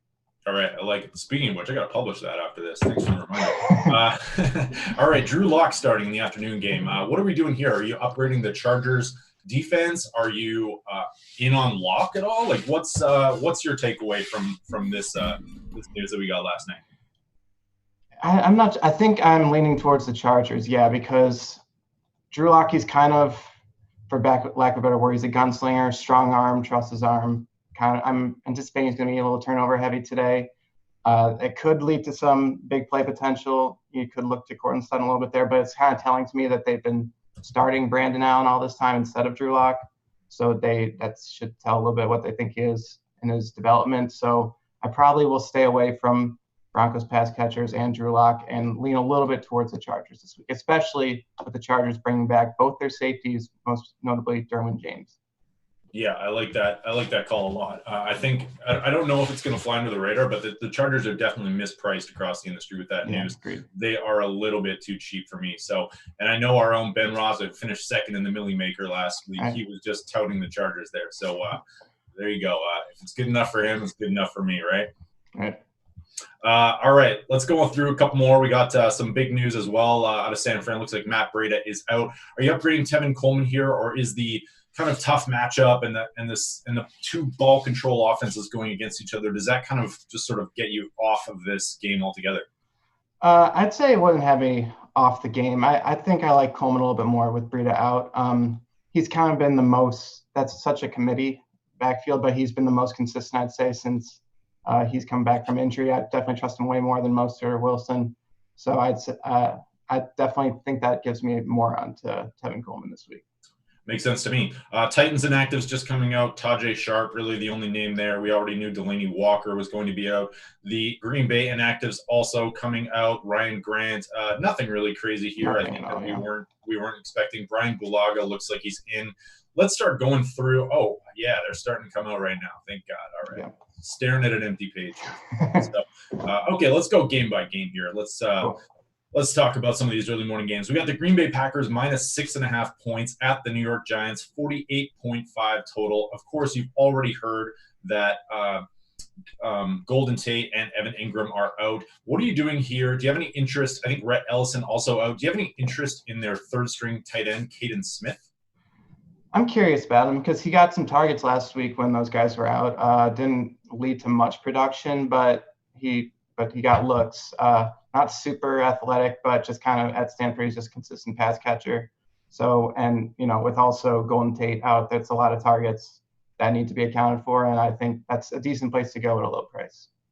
Absolutely. Yeah. It looks like we don't have these Giants Inactives yet, but Jabril Peppers as well. He's out. Does that make you, for the Jabril Peppers for the Green Bay, does that make you upgrade Shepard or Smith at all? Are you does that affect your decision making, or is it just much ado about nothing? Much ado about nothing. I think those guys are upgraded because I think the other three pass catchers are such a big target share for the Giants, and those are all those targets are gone. That's why I'm looking at those guys. Fair enough. All right. 49ers Inactives just came out. Joe Staley, left tackle, out. Defensive end, D Ford. We already knew about that one. Chase McLaughlin out. I guess that means that what's his face? Former Bears kicker, whose name's escaping me right now. Robbie Gould, yeah. Robbie Gould, who wanted to trade back to Chicago really badly. They'd probably miss him. Matt Breida out. Dante Pettis out. Levine Toilolo out. That's about it. Nothing really major. Nothing unexpected there. So pretty much.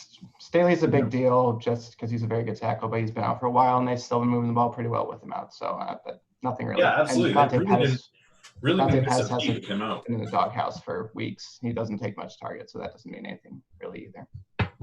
All right, let's move it on. Anything else on this Green Bay game? I guess Brian Bulaga being in is significant. They really struggled last week with him out. Protecting Aaron Rodgers, I don't remember how many points they scored, but they just did not move the ball whatsoever. And I think Rodgers had like 3 yards per attempt. So him being back is pretty significant for what they're going to do. Now, are you upgrading the passing game here for Green Bay, or does that make you more apt to go for an Aaron Jones or Jamal Williams? It helps both. I'd say it's much more significant for the passing game, though, to be sure.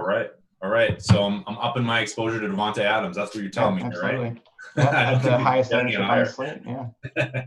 All right. We got the Carolina Panthers minus 10 at Washington. Greg Little, left tackle, is doubtful. He's the 88th ranked PFF tackle in the league. So I don't really think he is going to be much of a. He would move the needle very much either way. And of course, Taylor Moton, also questionable. He's actually much better. 18th ranked PFF. offensive linemen. So Eric Reed, questionable. Chris Thompson back. What do you think about that? Does that cut into the Adrian Peterson, Darius Geis workload at all? Is he going to be used on passing downs, or is this just he's had too many nagging injuries all year and we're not expecting him to play too much? I guess, for lack of a better word, my hope has been, since Darius Geis has been back, is he would take that Chris Thompson role as kind of the dual threat back, and Peterson is the main rushing back.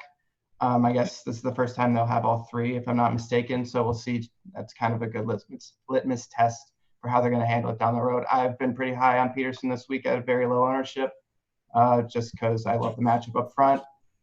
So I'm kind of hoping they stick Chris Thompson in sort of pass catching role like they typically do. All right, we're going to jump ahead here because we just got some breaking news. Zach Ertz is active and will play against Miami.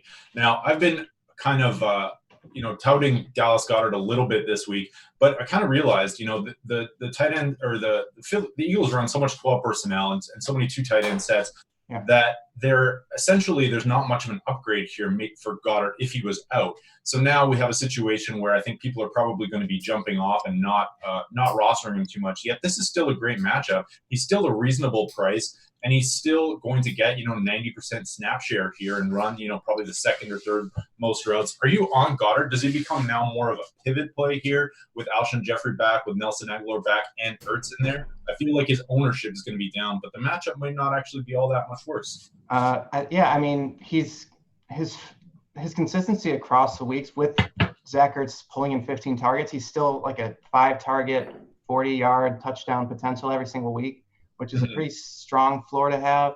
It's not a huge floor, but he hits that floor. He never goes below that ever. So if Ertz was out, I'd say it increases the ceiling a little bit, but you pretty much know where you're getting with Goddard because, like you said, he's on the field so much, and because the Eagles receivers just haven't done much. So much of those targets are going to the tight ends, and Wentz is struggling. He's kind of trusting those tight ends a lot. So I would definitely look at Goddard as a pivot spot here. All right. I like it. And I think I'm going to get to a few shares. We're going to get to a tight end that Alex Baker likes a lot and is coming up a lot in our projections during the afternoon game. So, the problem, of course, with 2 of these tight ends, with Jack Doyle and with Higbee, is that they're going to get a lot of ownership. There's going to be about 4 spots that are going to take all the ownership today. So Jabril Peppers is officially inactive, by the way, for the New York Giants. So, all right, let's move it on here. Just looking, so we got some inactives coming in here. The Bucks inactives are out. Doesn't look like anything crazy here. MJ Stewart inactive for the Jacksonville Jaguars. Dontavius Russell, defensive tackle, inactive. Miles Jack, inactive as well. So there's some weaknesses on the defensive side of the ball here as well. Ronnie Harrison, inactive. So the middle of the field for the Jacksonville Jaguars is looking a little bit thin.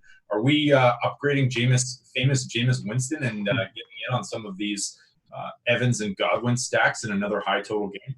Well, I mean, real life quarterbacking, Jameis Winston's a real pain, but we don't care about but fantasy, he's been actually pretty strong because they throw the ball so much. They just chuck it down the field and hope for the best. And Ronnie Harrison's a pretty good safety that they're going to be without.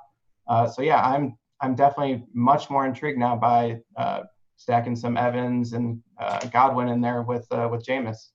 Oh, I like it. I like it a lot. Initially as the week started, I kind of thought I was just like, wasn't into this game at all, and then realized the total's really high, and now all of a sudden it's become the secondary chalk. And I feel like with the weather in Kansas City, I think a lot of people are going to be moving over to this game here. The one thing that has me maybe a little bit more wary is Jacksonville's not exactly a shootout ready team, especially I think they're down a player or two who went to, or maybe Marquise Lee went to IR, but with Nick Foles, they haven't been moving the ball that well, and Tampa Bay, when they're not turning it over, does. So maybe get to a position where Tampa Bay gets up a little bit and starts running the ball, but we'll see about that. Right now, I'm on them. That's a really great point because Jacksonville, not a great offense. Nick Foles, if you're going to bring it back here, you pretty much have 2 main options if you're stacking up Tampa Bay.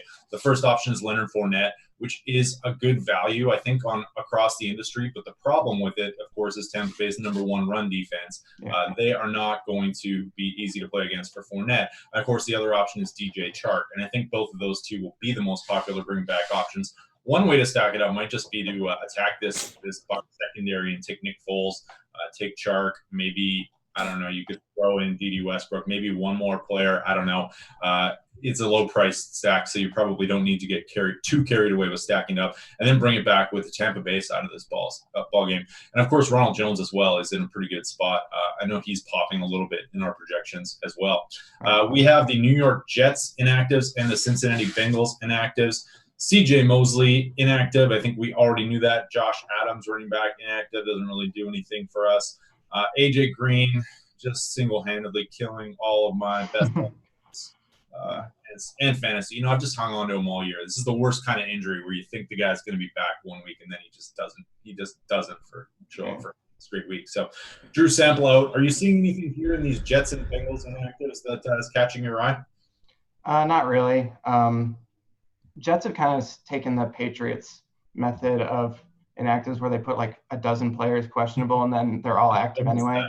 So it's just sort of annoying more than anything else. But CJ Mosley's significant for the Jets defense, but they've been without him a good chunk of the year.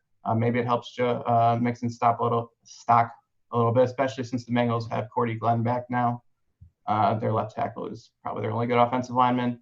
But as far as inactives, I don't think it's totally shifting my view of what either team is doing right now. Sounds good. So we had some questionables on the Ravens side. Their inactives just came out. Bozeman, Boykin, Nick Boyle, they were all questionable heading into this one. And let me just double check here. It looks like all of them are going to play. So if you're going, I don't know if you want to showdown slate this one. Maybe Nick Boyle is a viable, but for the most part, there's not a lot there. Miles Boykin, I don't know. It's kind of tough. This Baltimore offense is really tough to stack because the receivers just run so few routes. So just adding another weapon into the mix there makes it even harder to predict where this ball is going to go. Yeah, I would have liked if Nick Boyle was out. He actually has, even though he either has a second or third most targets of the tight ends, he has by a good amount the highest snap count of the three tight ends. So, he's out. You get more Mark Andrews on the field, which would have been nice to have, but he's in. So the Ravens do run a good amount of three tight ends, though. So you'll still see plenty of Mark Andrews targets. I think he still leads the team in receiving at this point. Yeah, that would have been great. Would have been great for those Mark Andrews fantasy lineups for sure. All right, Pittsburgh Steelers inactives had just come out. So one of the pieces of news we were waiting on was James Conner. We were all pretty sure he was going to be inactive, but it is official. James Conner is inactive, as well. Juju Smith-Schuster not playing today. In addition to Marquise Pouncey, they have quite a few injuries on this Pittsburgh side of the ball. But the big question, I think, for DFSers is what are we doing with the running back situation here? We have Jalen Samuels, who's essentially become a pass-catching back here. And we have Snell, who is taking a lot of the carries. So are we just fading both of them? How are you approaching the Pittsburgh Steelers side of things here? I'd say I'm definitely fading Samuels because his value comes a lot from his pass catching, which has sort of decreased in the last few weeks.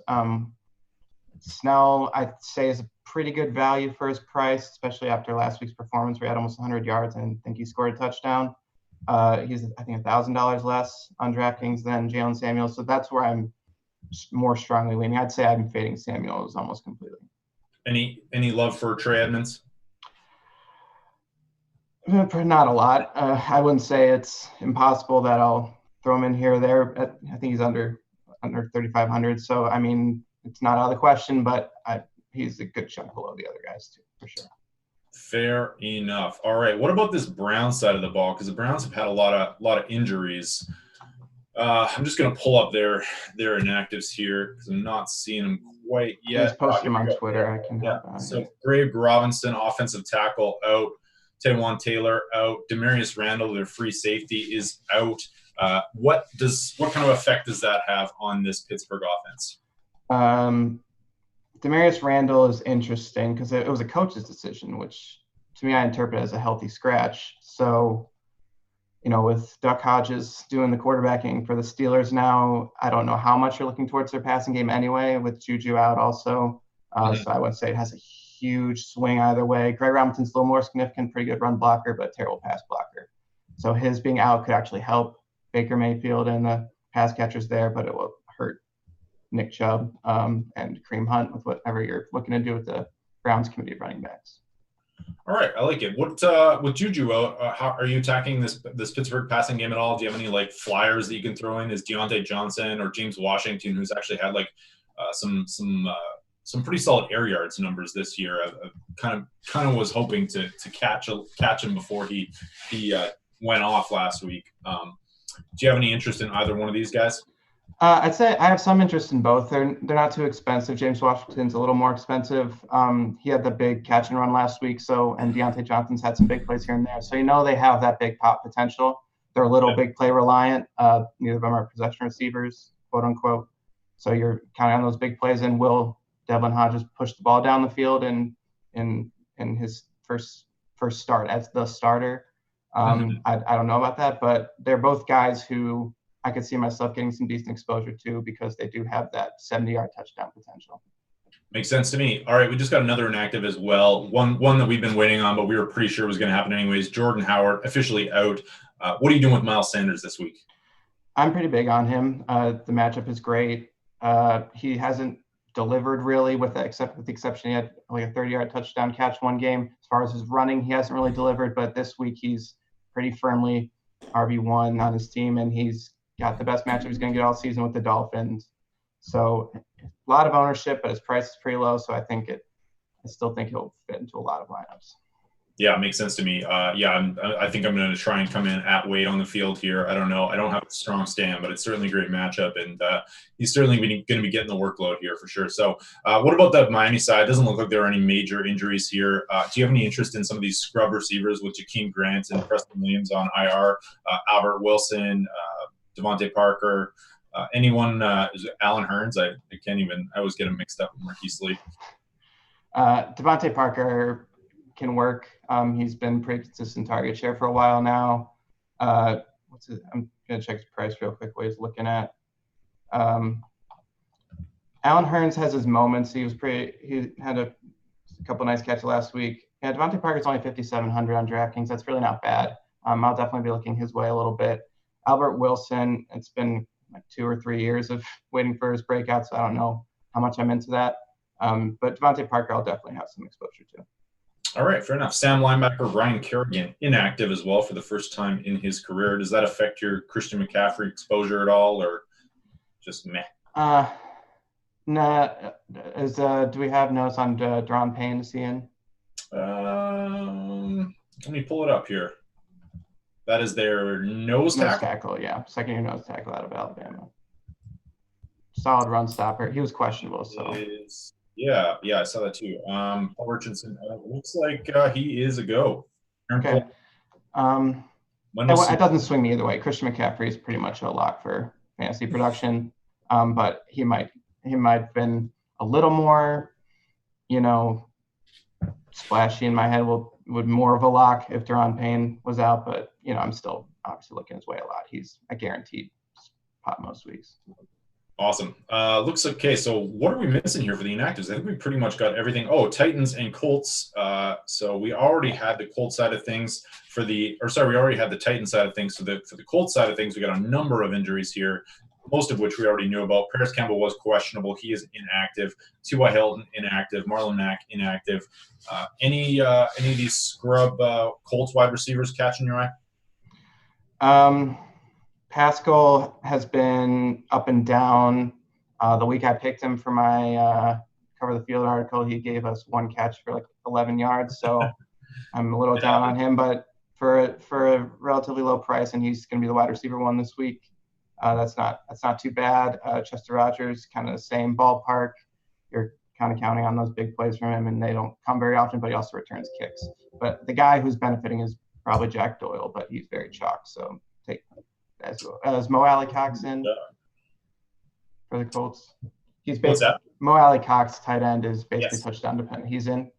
Okay, so maybe downgrade Doyle just a little bit, eh? Just a tiny bit. I mean, he's touchdown dependent, and Jack Doyle is very much not. So makes sense.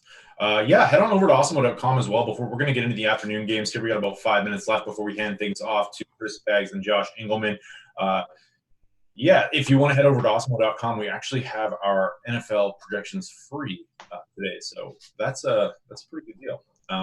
Free is always good. But there are a number of other tools that we've got that you might want to check out as well, including the Osmo Top Stacks tool, which is really valuable. It gives you the chances that a quarterback wide receiver combo is going to be the number one stack of the day or tight end, and then compares that to their ownership and tells you which stacks are going under owned, which stacks are going over owned.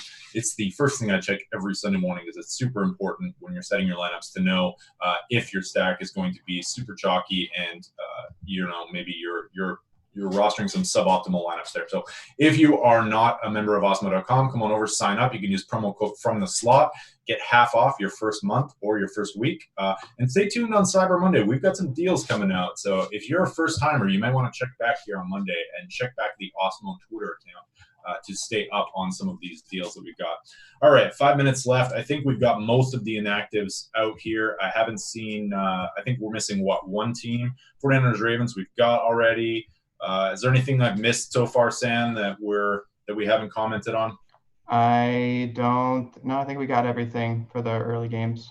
All right, rapid fire. Let's get into the afternoon. Kansas City -10 versus Oakland, 51 total.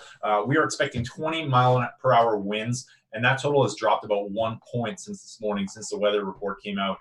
I'm wondering if DFSers are going to overreact a little bit to this game. People tend to overreact, I think, a little bit to weather, and the best way to tell whether or not a game is going to actually be affected by the weather is just the Vegas line. So we've seen this is still the highest projected game on the slate. So I'm personally not changing anything. What about yourself? Are you still targeting the Kansas City side of this one, or game stack? For sure. Yeah, I mean, just a quick little physics lesson. When you put more spin on the football, it's less affected by wind. I learned that playing basketball out in my front yard. So, and no one spins the ball better than Patrick Mahomes. So what a tidbit there. What a tidbit. Right, so I'm not moving out of the way because of the wind this week. We need a new article from you every week. The physics article? Yeah, I'll give it a whirl. My dad teaches high school physics, so. I like it, man. Does he want to write a physics-based article? I can ask him, yeah, sure. Let's make it happen. I'm personally all over this Kansas City stack here. Oakland side, we have Hunter Renfrow is out. Trent Brown questionable, so watch that one. That could be. I think he's expected to play though. Yeah, he's expected to play. Are you targeting any of these other Oakland wide receivers in the absence of Hunter Renfrow? I think it does some good stuff for Tyrell Williams, and I think for Darren Waller. They're kind of the only guys who have consistently produced from the Raiders. No Marcel Aitman today. No Marcel Aitman. So yeah, they're a little thin at pass catching position, and also depending on what Kansas City does throwing the ball, they might just go run heavy. Kansas City has pretty bad run defense as well. Makes sense to me. Let's move it on. Los Angeles Rams -3 at Arizona, 47.5 total.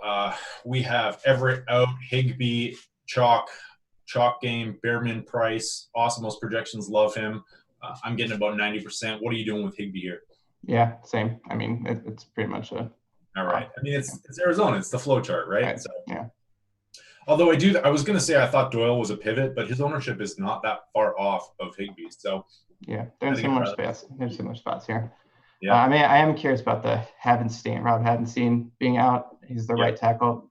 The Rams really can't afford to be down. Their starting offense line as bad as it is. They can't really afford one of the worst offensive lines. One of the strangest storylines of the year. I think it's the Rams offensive line going from the best in the league to the worst. Last year, Havenstein and Whitworth were the best tackle combination in football, and they're both terrible this year. So it's just kind of the way it's playing. How that happens. It's just fascinating. Normally you see regression from other ways, but not from an entire offensive line. Could have just been like Roger Saffold in the interior of that line. He's been bad for the Titans. He hasn't really been very good either. He's been bad too, right? So it's so weird. It doesn't make any sense. Okay, so we're in on that. Havenstein's out. The Rams offensive line's terrible. Kind of like the Arizona side of this thing, but this is another stackable game here, 47.5 total. Getting to a lot of Goff, actually. I think probably partly because of the Higbee option, and that's just a really cheap stack. And, of course, you can add in Kupp. Just quick question though. Do you think does Brandon Cooks have a downgraded matchup here? Does he see the most of Patrick Peterson? I don't know. I'm not particularly high on Cooks this week. Yeah, Patrick Peterson's been a little down, but so is Brandon Cooks. I'm not really looking that way much, I don't think. Yeah, fair enough. Yeah, he hasn't been putting down those shutdown numbers. So it's Robert Woods and Kupp running mainly in the slot, kind of alternating. Yeah. Woods kind of moves inside and outside, and Cooks gets most of his snaps on the outside. But Josh Reynolds has actually been moved into that. Yeah, he has. about a 25% snap rate or 30% snap rate last week. Maybe more. I can't even remember off the top of my head. But final game, let's get into it. We got 2 minutes left. LA Chargers -3 at Denver, 38.5 total in this one. Drew Lock starting. We already touched on it. We're both high on the Chargers D.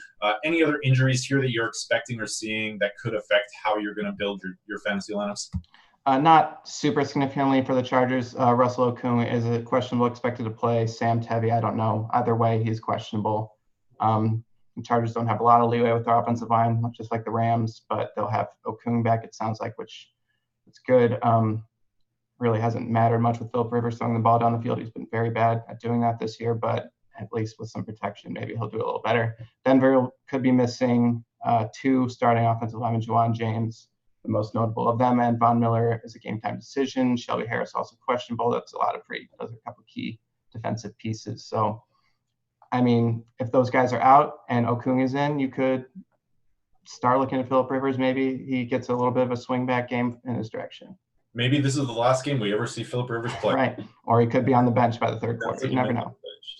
All right. I think we summarized things pretty well there. I think we hit on most of the big important things. So good luck, everyone, with your NFL DFS lineups today, no matter what site you're playing on. But if you're absolutely heading over to you should absolutely head over to Yahoo. Take advantage of those low management fees. Take advantage of the softer competition. It is my favorite site to play on right now. So make sure you're checking it out. We are going to hand things off to Josh Engelman and Chris Baggs. They are going to be spending the last hour with you live before lock. And we will see you all next week as well. Don't forget to tune back in this afternoon before the Sunday Nighter. Eric Vodvodich and EMAC breaking down the Sunday slate. I don't even who's playing tonight. Seattle and who? Tonight is Patriots Texans and Seattle Minnesota's Monday night game. Yeah. Another advantage of Yahoo, so you can take advantage of these sneaky Tom Brady, Julian Edelman stacks. All right, that's going to do it for us. We will be back next week. Thanks so much for tuning in, and you can just stay on this stream, and Spags and Josh will be up in like a minute. All right, thanks, guys.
What's up, guys? We should be starting up now. And hello, everybody. Welcome to the awesemo.com live before lock show. We take you through week 13's main NFL slate. A lot of things that have changed over the course of the last 24 hours thanks to injuries. Guys rolled in, guys rolled out. We'll talk about all of it through the course of this next hour. I'm Chris Spags, joined as always on Sunday mornings by my pal, the Chubster, Josh Engelman, who is off of his cursed 100-yard and a touchdown streak. So, Josh, take your victory laps right now here on the NFL Live Before Lock show.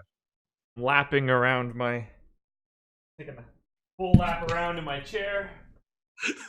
I'll take every lap I could take because I'm the man. I'm the best at picking 100-yard and a touchdown guys in the past week. That part is accurate. Of course, if you missed last week, Josh's pick, Calvin Ridley, got there by the skin of his teeth, as close as you could possibly get. I like the way that you phrased it. He got all the yards he needed, not a single yard more. 85 receiving yards, 1 15-yard jet sweep, 1 touchdown, just enough to get you to the pay window. So congratulations. I will give you your moment in the sun. I feel like we had to do that. I don't get we don't get extra points if they get more yards, so I think I did it correctly. That is true. There is no double dongs here, but of course, if you want to get all of your yardage right down to the minute, this is a terrible transition. Go to fantasydraft.com right now because they're not making you pay a single cent more of rake than you should be paying. It's 0 cents in rake over at fantasydraft.com right now. They are the official home of rake-free DFS, and right now, if you use that promo code AWESEMO, AWESEMO, you'll get your free 7-day trial over there. You're entering into the world of rake-free DFS, and of course, the Hooters main event tournament, which actually might be filled right now, but still a really solid spot over there overall. Lots of great ways for you to save money. Josh, I know you play fantasy draft quite a bit. Do you have a fantasy draft pick of the day for the NFL? Ooh, I can give a fantasy draft pick of the day. I would love one. Let me get on that. Fantasy draft pick of the day. I'll make sure I've got all the pricing in front of me. So 1 second. Projections. Boom. I don't know what Miles Sanders' price is. He might be the guy that I ruined for everybody today. Oh no, God! I'm playing way too much of him, and I don't love it. Yeah, it's about to happen. I think. Fantasy draft play of the day.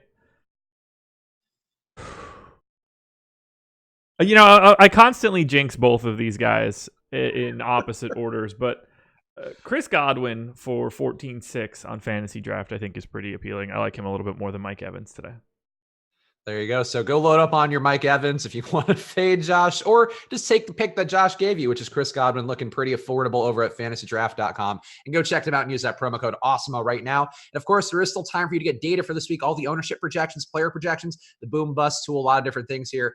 Top stacks tool, a lot of things for the NFL that'll help you make better lineups. So go to awesemo.com/join. Use that promo code live before lock right now for half off your first month. You can also find packages as low as $3.95 a week on there. So go to awesemo.com/join. And Jesus Christ, Jeff Reagan in the chat, you are an insane person. It's Thanksgiving weekend. Stop spamming Chinese spy things. Jesus Christ. Oh, Josh, make it easy on me. Tell me who we should be playing this week at every position. Well, that's easy. Whoever I have. Oh, okay, good. Tell me who's your top owned QB of the week. Let's start there. Top owned QB, Pat Mahomes. All right, so a brave take there, obviously going to be pretty controversial. But what's making you shine on with this very low owned player that people maybe haven't even heard of? Yeah, no, he's projected really well with Alex. That's the basis of everything that I'm doing first and foremost. On FanDuel, Kansas City has the highest top stack odds. Now the ownership is right there with it, but 17.7% chance of being in the top stack. I can't avoid a guy like that. The ownership doesn't bother me as much just because of the likelihood that he puts up a monster score. So he is my highest exposed quarterback. I'm mostly just with the field. I guess Derek Carr is probably the guy that I have the most of in terms of people that aren't getting ownership. Anytime you can get a QB who hasn't passed for more than 25 fantasy points in the year, you got to do it. I agree. But do I get points for the old games? No, but I think I would never play Derek Carr at this point. I'm tired of him and his nonsense. He has not, his high on the year is 23.4 fantasy points at Houston. Maybe he gets there today. I'm not on him at all this week. Mahomes, though, I do agree with. I think he's clearly the play of the week. I do think if you can find ways to get to him, Tyreek Hill, and Travis Kelce, that's going to be a very expensive stack, but one that you can afford now thanks to some of the cheaper plays out there like Tyler Higbee. Even Sanders is pretty cheap at running back. So there are ways to get there. But yeah, I agree with you.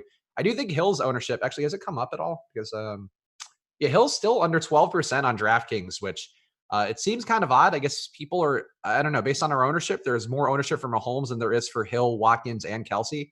So I don't know what that means. I guess people maybe, are they playing naked Mahomes? I'm not sure what that means. Maybe. Kind of weird. I would not play naked Mahomes.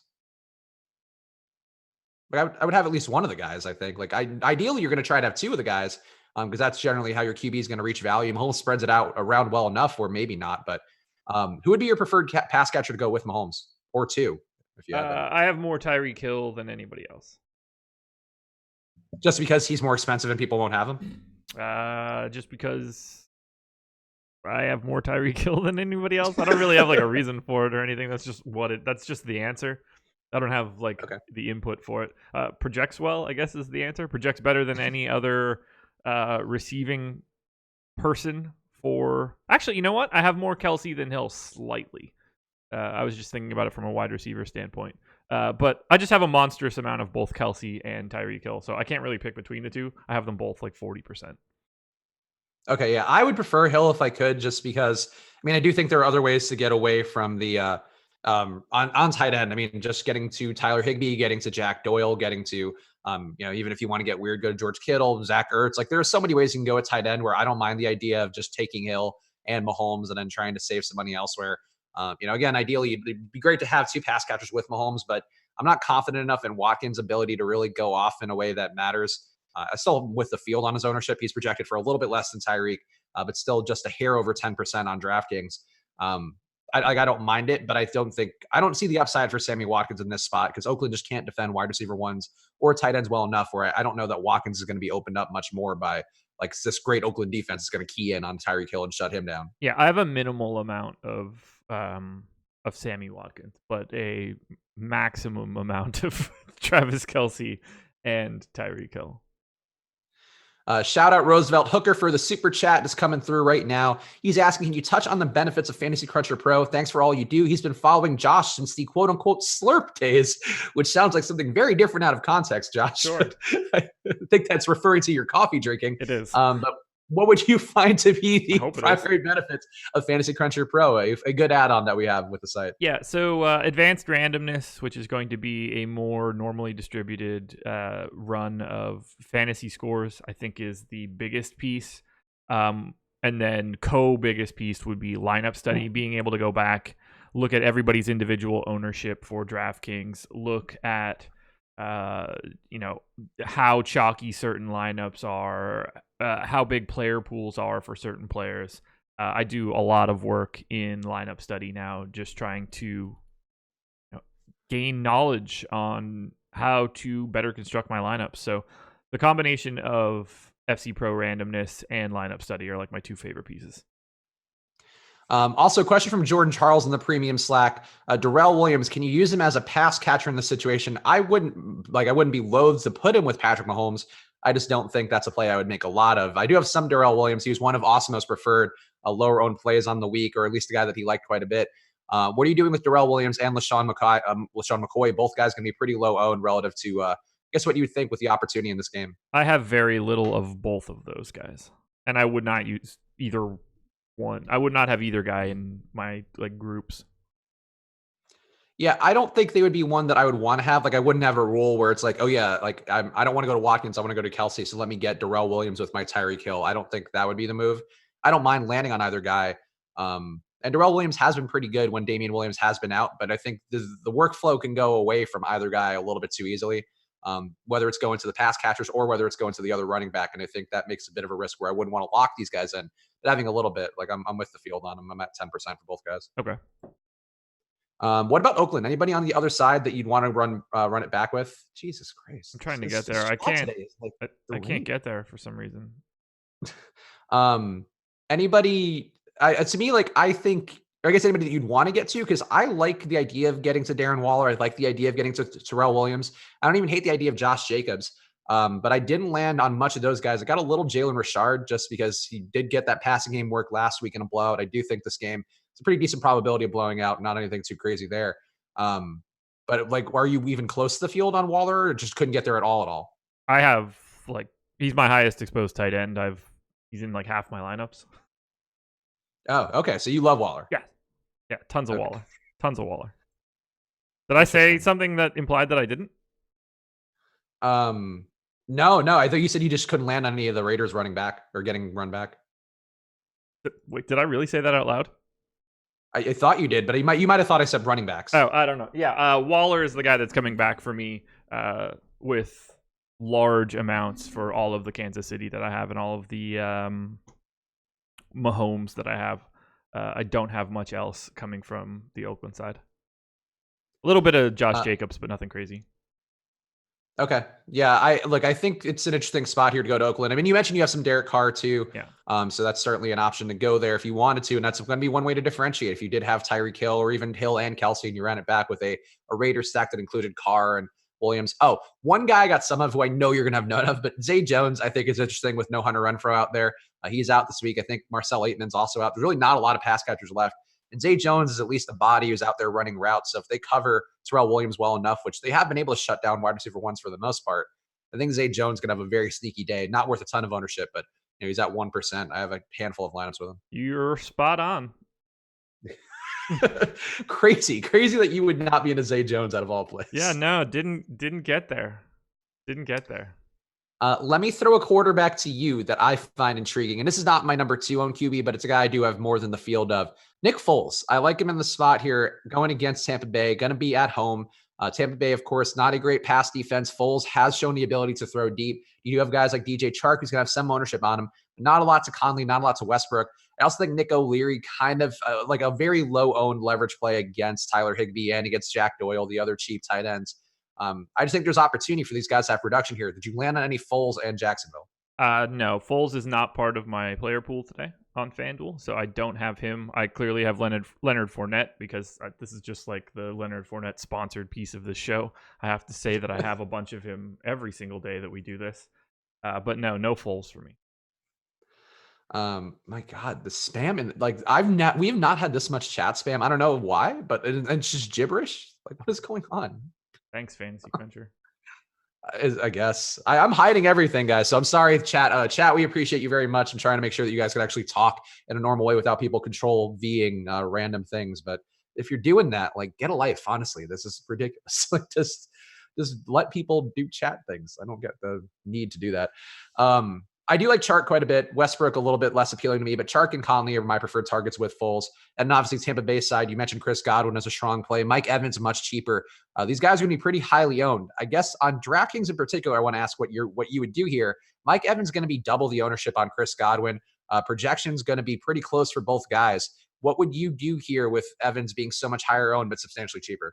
I would play more Godwin than Evans in that scenario.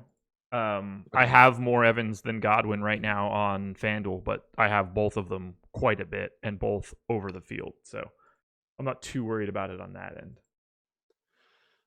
Yeah. Okay. That's fair. What are you doing with your boy Jameis, who is going against the Jacksonville defense? It's not particularly good and has given up some big passing days recently. And to much worse quarterbacks in terms of fantasy production. He is my third most owned quarterback right now. Okay. I assume that does not shock you in any way, shape, or form. No, you love Jameis. People love Jameis. I tend still not to play him. I did get a little bit more this week just because I think the matchup fits and I think the game stack is appealing. But this does seem like a week where I'd be willing to go to Jameis. And of course, that means that he'll throw 5 picks instead of his usual 3. Wouldn't shock me at this point. But yeah, it's another one of those scenarios where I can't get away from someone that, second highest top stack odds. Ownership is below that number right now, so it even looks he's probably the best play on FanDuel given Alex's data. So I can't get away from it. Are you stacking him with both Godwin and Evans? I do have some lineups with both. Okay, because that's what I got too, and it seems like a lot of money to be tying up in one stack, but the potential's certainly there if this game does end up shooting out. I hope it does shoot out. Given the amount of Mike Evans and Chris Godwin that I have, sign me up for the shootout. Are you getting any Ronald Jones at all? Because I think he's actually, I wouldn't even say leverage, but at least in addition to this game, because Jacksonville's run defense has been so bad. They're giving up 5.4 yards per rush, over 140 rushing yards a game. Tampa Bay is certainly not a team that dedicates to the run, running at a pretty low rate relative to the rest of the league, but still Jones has been involved. He's getting those looks. He is more involved than Peyton Barber is right now. Did you get any Ronald Jones at all? 1 share. Damn. All right. I think Ronald Jones is kind of sneaky this week. The workload's not secure by any stretch. He's not a 20 touch back, but at his price point, he's a pivot to Miles Sanders. He's an addition to Miles Sanders at that same price tier. So I don't mind the idea of him today. And I do think this matchup is about as good a one as he'll find. I mean, this is the best run defense matchup you'll find in the league. I'm not comfortable not having him. A little bit of the issue is that because of how much Miles Sanders I have, I don't really have a ton else in that same area. Ronald Jones is $400 more expensive than Miles Sanders on FanDuel, but I basically have Miles Sanders in everything that I'm doing. So I end up having too much salary left over if I get to many more guys in that low 6 range. Okay. Yeah, that makes sense. Yeah, I think to me, Jones and Sanders is a pretty interesting backfield. I also have some with Aaron Jones and Ronald Jones. I like double Jones back. Mike Jones. Who? No, Mike Jones, and I honestly don't even remember the number that he gives out, so I can't even follow it up.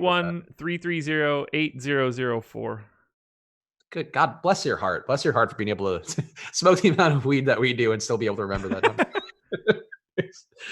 Far from my mind, but yeah, I don't know. Ronald Jones to me just looks underowned. Going to be under 6% on DraftKings. I would have at least 10 if I were you. I have about 20 because I think Jones is interesting and and affordable. Here's another quarterback who I'm curious if you have any of it all. I'm going to assume not because I don't think his targets are going to be well projected enough to land on for you. Carson Wentz heading into Miami. This has been a really good get well spot. We saw Josh Allen have a monster day at Miami. I think people, this time of year going down to Miami is certainly going to be nice for these guys going from Philly to that Miami weather and playing that Dolphins defense, who still is not good. Even though they've had some days of bouncing back, they're still giving up over 400 yards a game. Still really nothing showing signs of life other than the fact that they blitz a lot. What are you doing with Carson Wentz? Did you get any at all? I do not have Carson Wentz today. No, I'm kidding. I actually have quite a bit of Carson Wentz. Oh, all right. You didn't think I was going to have him, so I wanted to play it up and make you think that you were right. But I actually do have quite a bit of Carson Wentz. Clearly getting to some Ertz now that he is in. And it's not even that Miles Sanders is like bringing that up. He's not a part of that group for me. I'm just getting there because I think that it looks like a pretty decent spot. $7,300 price tag, also pretty viable on FanDuel. One of the comparable better values on the slate. So yeah, Wentz is going to be part of what I'm doing today. Yeah, I think. I think there are a lot of ways you can stack it up. Sorry, go ahead. I was just saying a lot. That's all. Okay, yeah. So I don't know. Like, I think the thing to me that's sort of appealing here is Sanders. Generally, your running backs, I mean, they're not going to be super tied to the quarterback. And, Sanders still does get a lot of handoff work, but he's also a guy who does get targeted downfield, does see some seam routes occasionally. And I think the fact that Miami gives up 40% DVOA boost to pass catchers, to a running back pass catchers rather, is a pretty big boost to him, where if he does get out, does get more action than just the kind of handoff off the gut kind of situation. It wouldn't shock me to see Sanders also be tied to Wentz's production too. So I think Jeffrey being back helps, probably hurts Zach Ertz a little bit, just having Jeffrey and Aguilar back in the mix, because that's one, the target's going to be a little bit less concentrated in addition to Ertz's own injuries. But I think the risk here is that really they could really spread the ball around more today, where you could see Ertz have a touchdown in 50 yards and Goddard have a touchdown in 50 and Jeffrey have a touchdown in 50. And then that's like the day. And I think that's the one risk here for Philly. Well, yeah, it does make me a little nervous. Like I don't generally get to a lot of Wentz. You were right in your assessment out of the gate. I think today looks a little bit different, but they're starting to get the bodies that like fill out a full offense instead of just having 8 dudes that no one knows like last week. So hopefully that moves forward and gives Wentz enough options this week to actually like put up a day. Yeah, I'm hoping it's a little more concentrated, and I do think Jeffrey's going to see a workload. Like, I'm comfortable with Jeffrey this week being one of the guys to go with, just because his price works and he does get downfield targets, and he's probably the healthiest he's been, I think, based on the season where he's just been banged up every week. So I don't mind going to him. Aguilar, a bit more of a risk.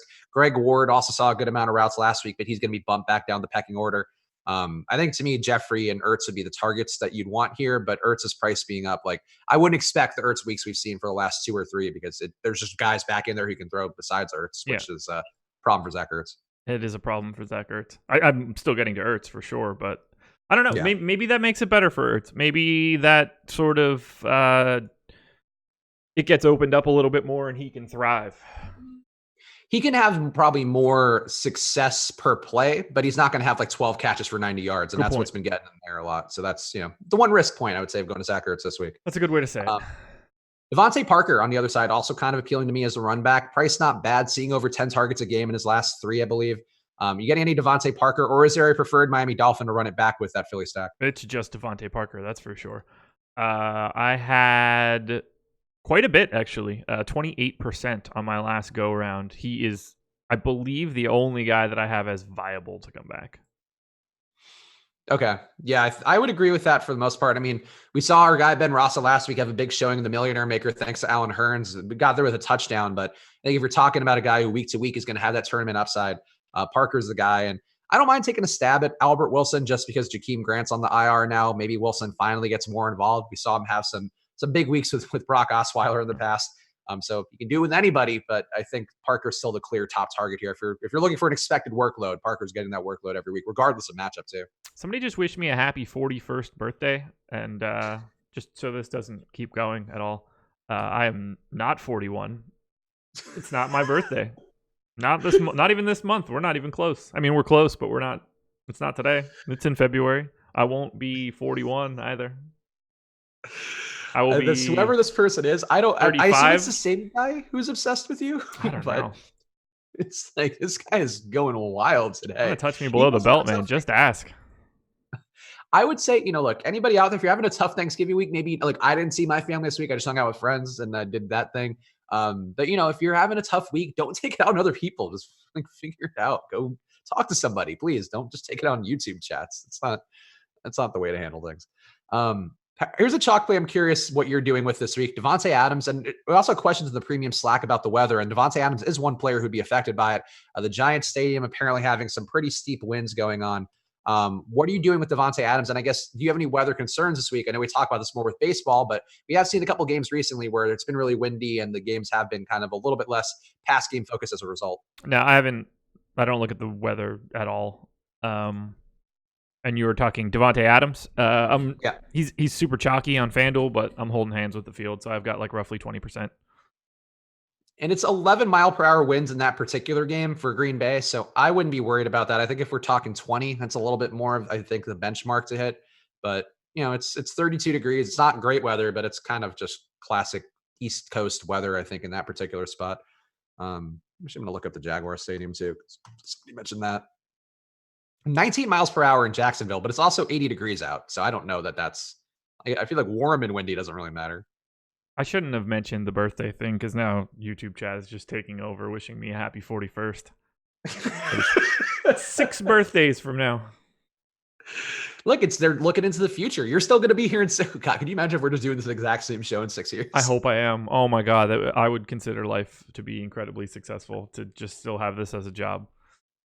Spag's family faded him on Turkey Day. No, my family actually made me feel really guilty for not going to the East Coast for 3 days. Like that's a thing I want to do. So no, that is not. If anything, it's the inverse. I'm the fader. Whoever that was that said that, I've already forgotten your name. Freaks and Greeks asking in the same game, one guy on the other side of the Giant side, would you go Darius Slayton, or Brandon Cooks? Are you getting either of those guys at all? I have more Slayton this week. I don't think I have either. Yeah. Neither. Okay. I actually think a Daniel Jones stack. Actually, Alex mentioned him on the contrary as being one stack that he was kind of curious by. I think it's an interesting thought to go to Jones, Slayton, and Sterling Shepard. If you wanted to go to Caden Smith too, given that he's the last tight end standing for the Giants, that's certainly your choice too. He's cheap enough to do it. But I think to me, I did have a couple Jones with Slayton and Shepard. Giants could be interesting today. I think they do tend to have better games at home, and when they're trailing from behind at home, which they do often as well. I don't hate that spot at all. William Doherty in the YouTube chat asking, why shouldn't we play Caden Smith when he's likely going to be an every down tight end?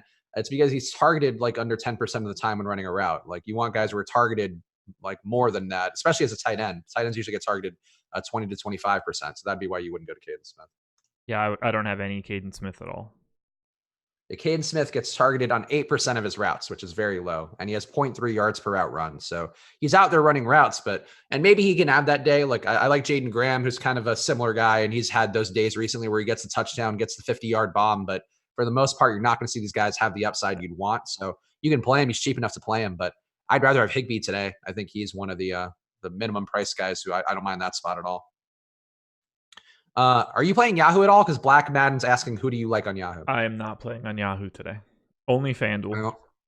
Yeah, I'm not playing on Yahoo either. So unfortunately, no leans for you there. But of course, Osmo's projections do cover Yahoo too. So go check those out. Black Madden, sorry to not help you out, but that's going to be the best way we're doing it anyway, because that's what we're always looking at is Osmo's projections. Exactly. And if you want them yourself, by the way, go to osmo.com/join and use that promo code live before lock right now to get half off your first month. I'm starting to prep for my pick, but I'm not going to do it for a little bit. Yeah, are we doing it on 9:30 on the dot or 12:30 on the dot? Oh no, yeah, we're doing them later so that I can sham people out of this again, just in case it goes wrong. By the way, I mean I'm 1 for 1 since last week, so I think we should keep the same pattern. The sad thing is because of how this keeps breaking for us. What was it? So last week it also was kind of the same thing that's been pretty much every week for Ole Emac and I, where our guys, I think Ertz got like 90 something yards and a touchdown, did not get in. Le'Veon Bell, I believe, did not get there either. Actually, did he? Now I'm forgetting. Probably not. Let me double check. Le'Veon Bell last week? Yeah. He didn't get a touchdown. No. He got there in yardage. Yeah, so he got the yards, but did not get the touchdown. And Ertz got just short of the yards and the touchdown. So it's been a haul for this game, which I'm shocked by because we keep getting so close, and football's tougher than the dog picks. I would not have guessed that, honestly. I would have.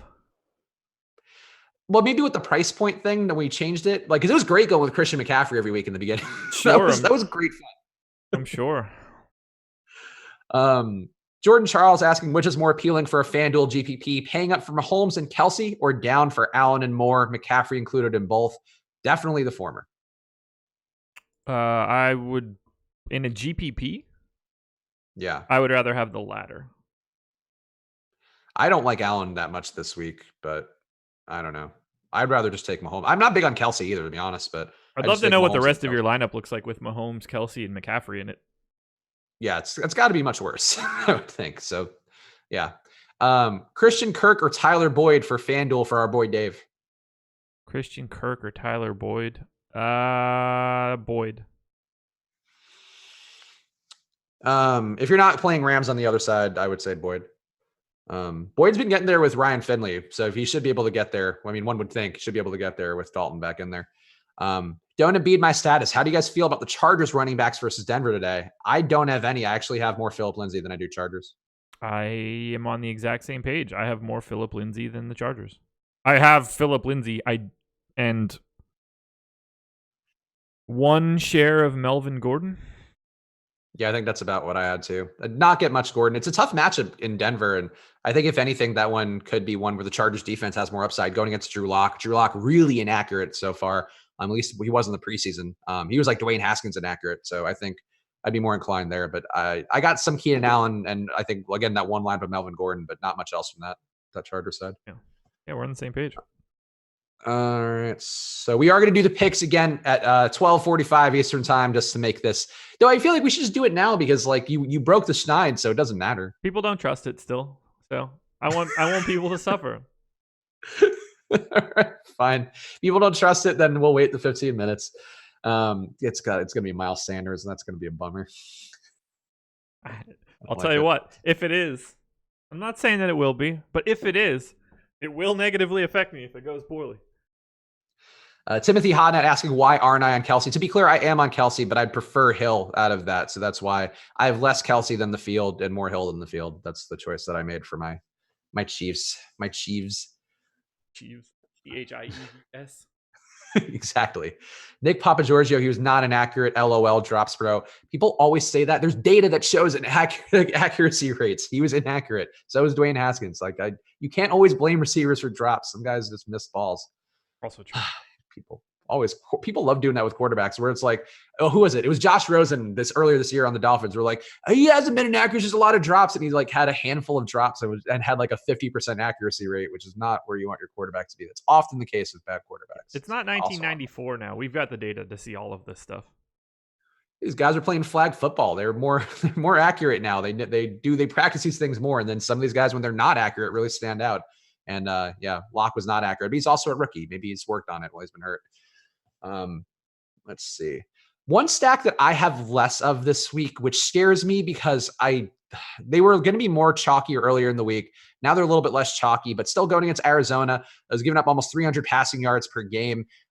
Jared Goff, I just don't love him in a spot where he's going to get blitzed a lot. And the Cardinals blitz at a 41% rate. They've had bad results on the year. I worry about this matchup a little bit. I did not go crazy on Ram stacks, but where are you with the field with Ram stacks? I have a little bit of Goff, slightly over the field, nothing too crazy, but I've got a ton of Cooper Kupp. Okay, so Cooper Kupp is your guy. Cooper Kupp is my guy.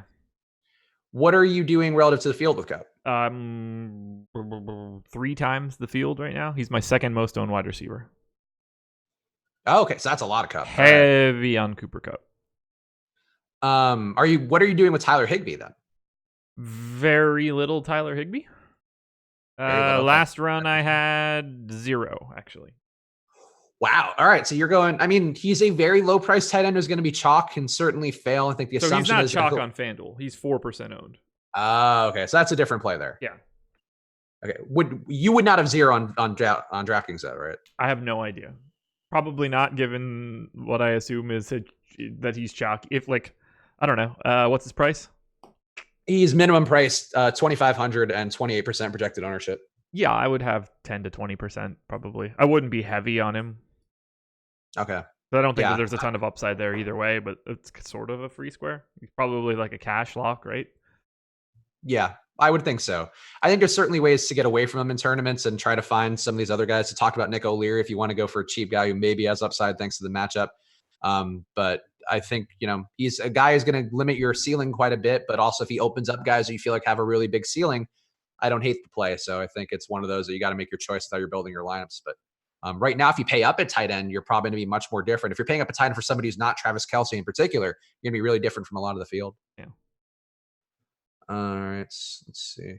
Freaks and Greeks in the premium Slack asking value running back on FanDuel. Do you have one in mind who comes for you? Miles Sanders.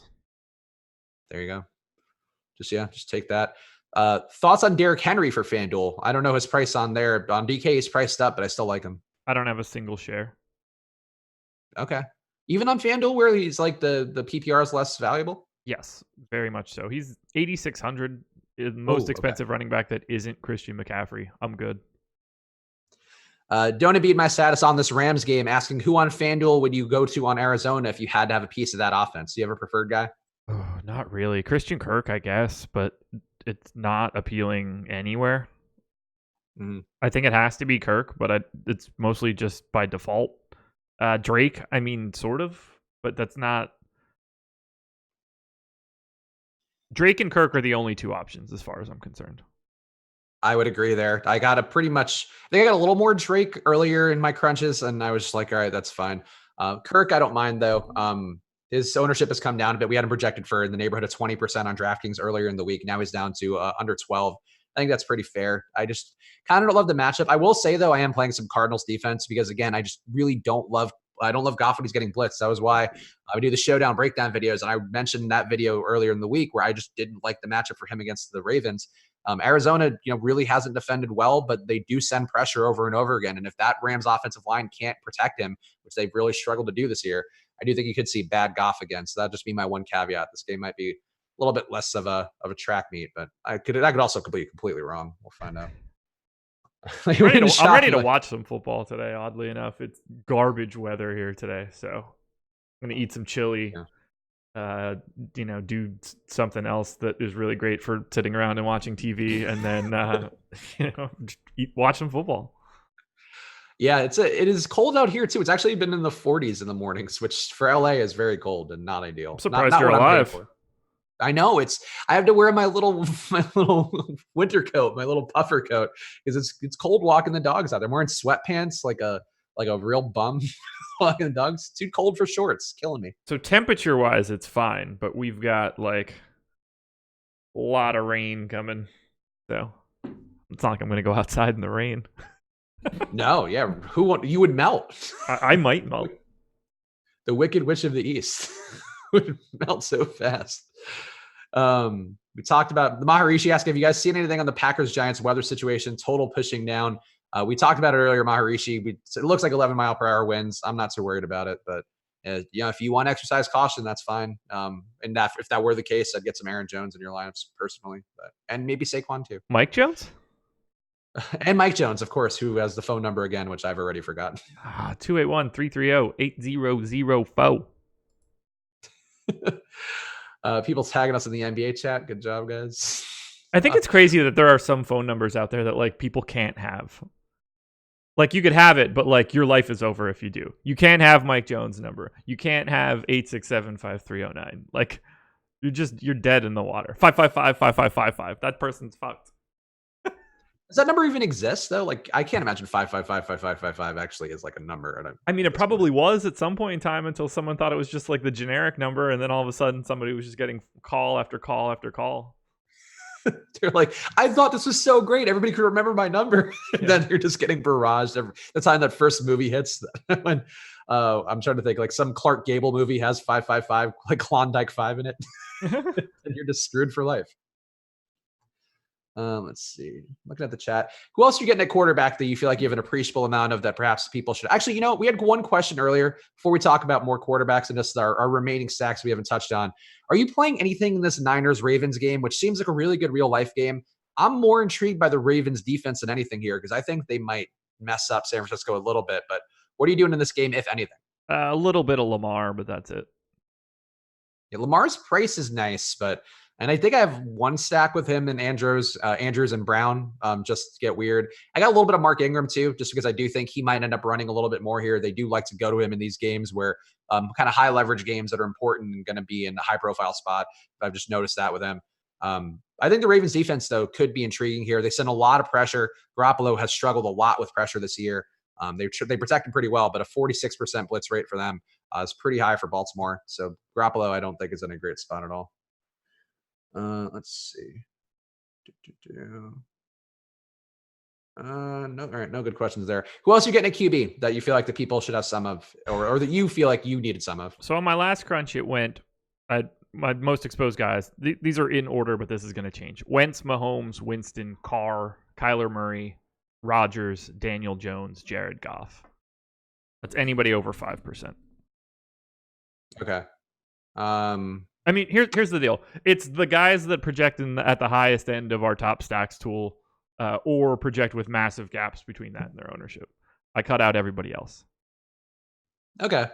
I like getting more weird guys in there. Like I do treat it kind of like like pitching in baseball sometimes, where you have the guys who you're willing to mix in at different price points. And so I have a little bit of Sam Darnold this week, not a play that I ended up with a ton with. He doesn't project very well according to Osmo, which I don't know if that's just because he's been so bad on the year, but his numbers have been trending in the right direction in the last 3 weeks.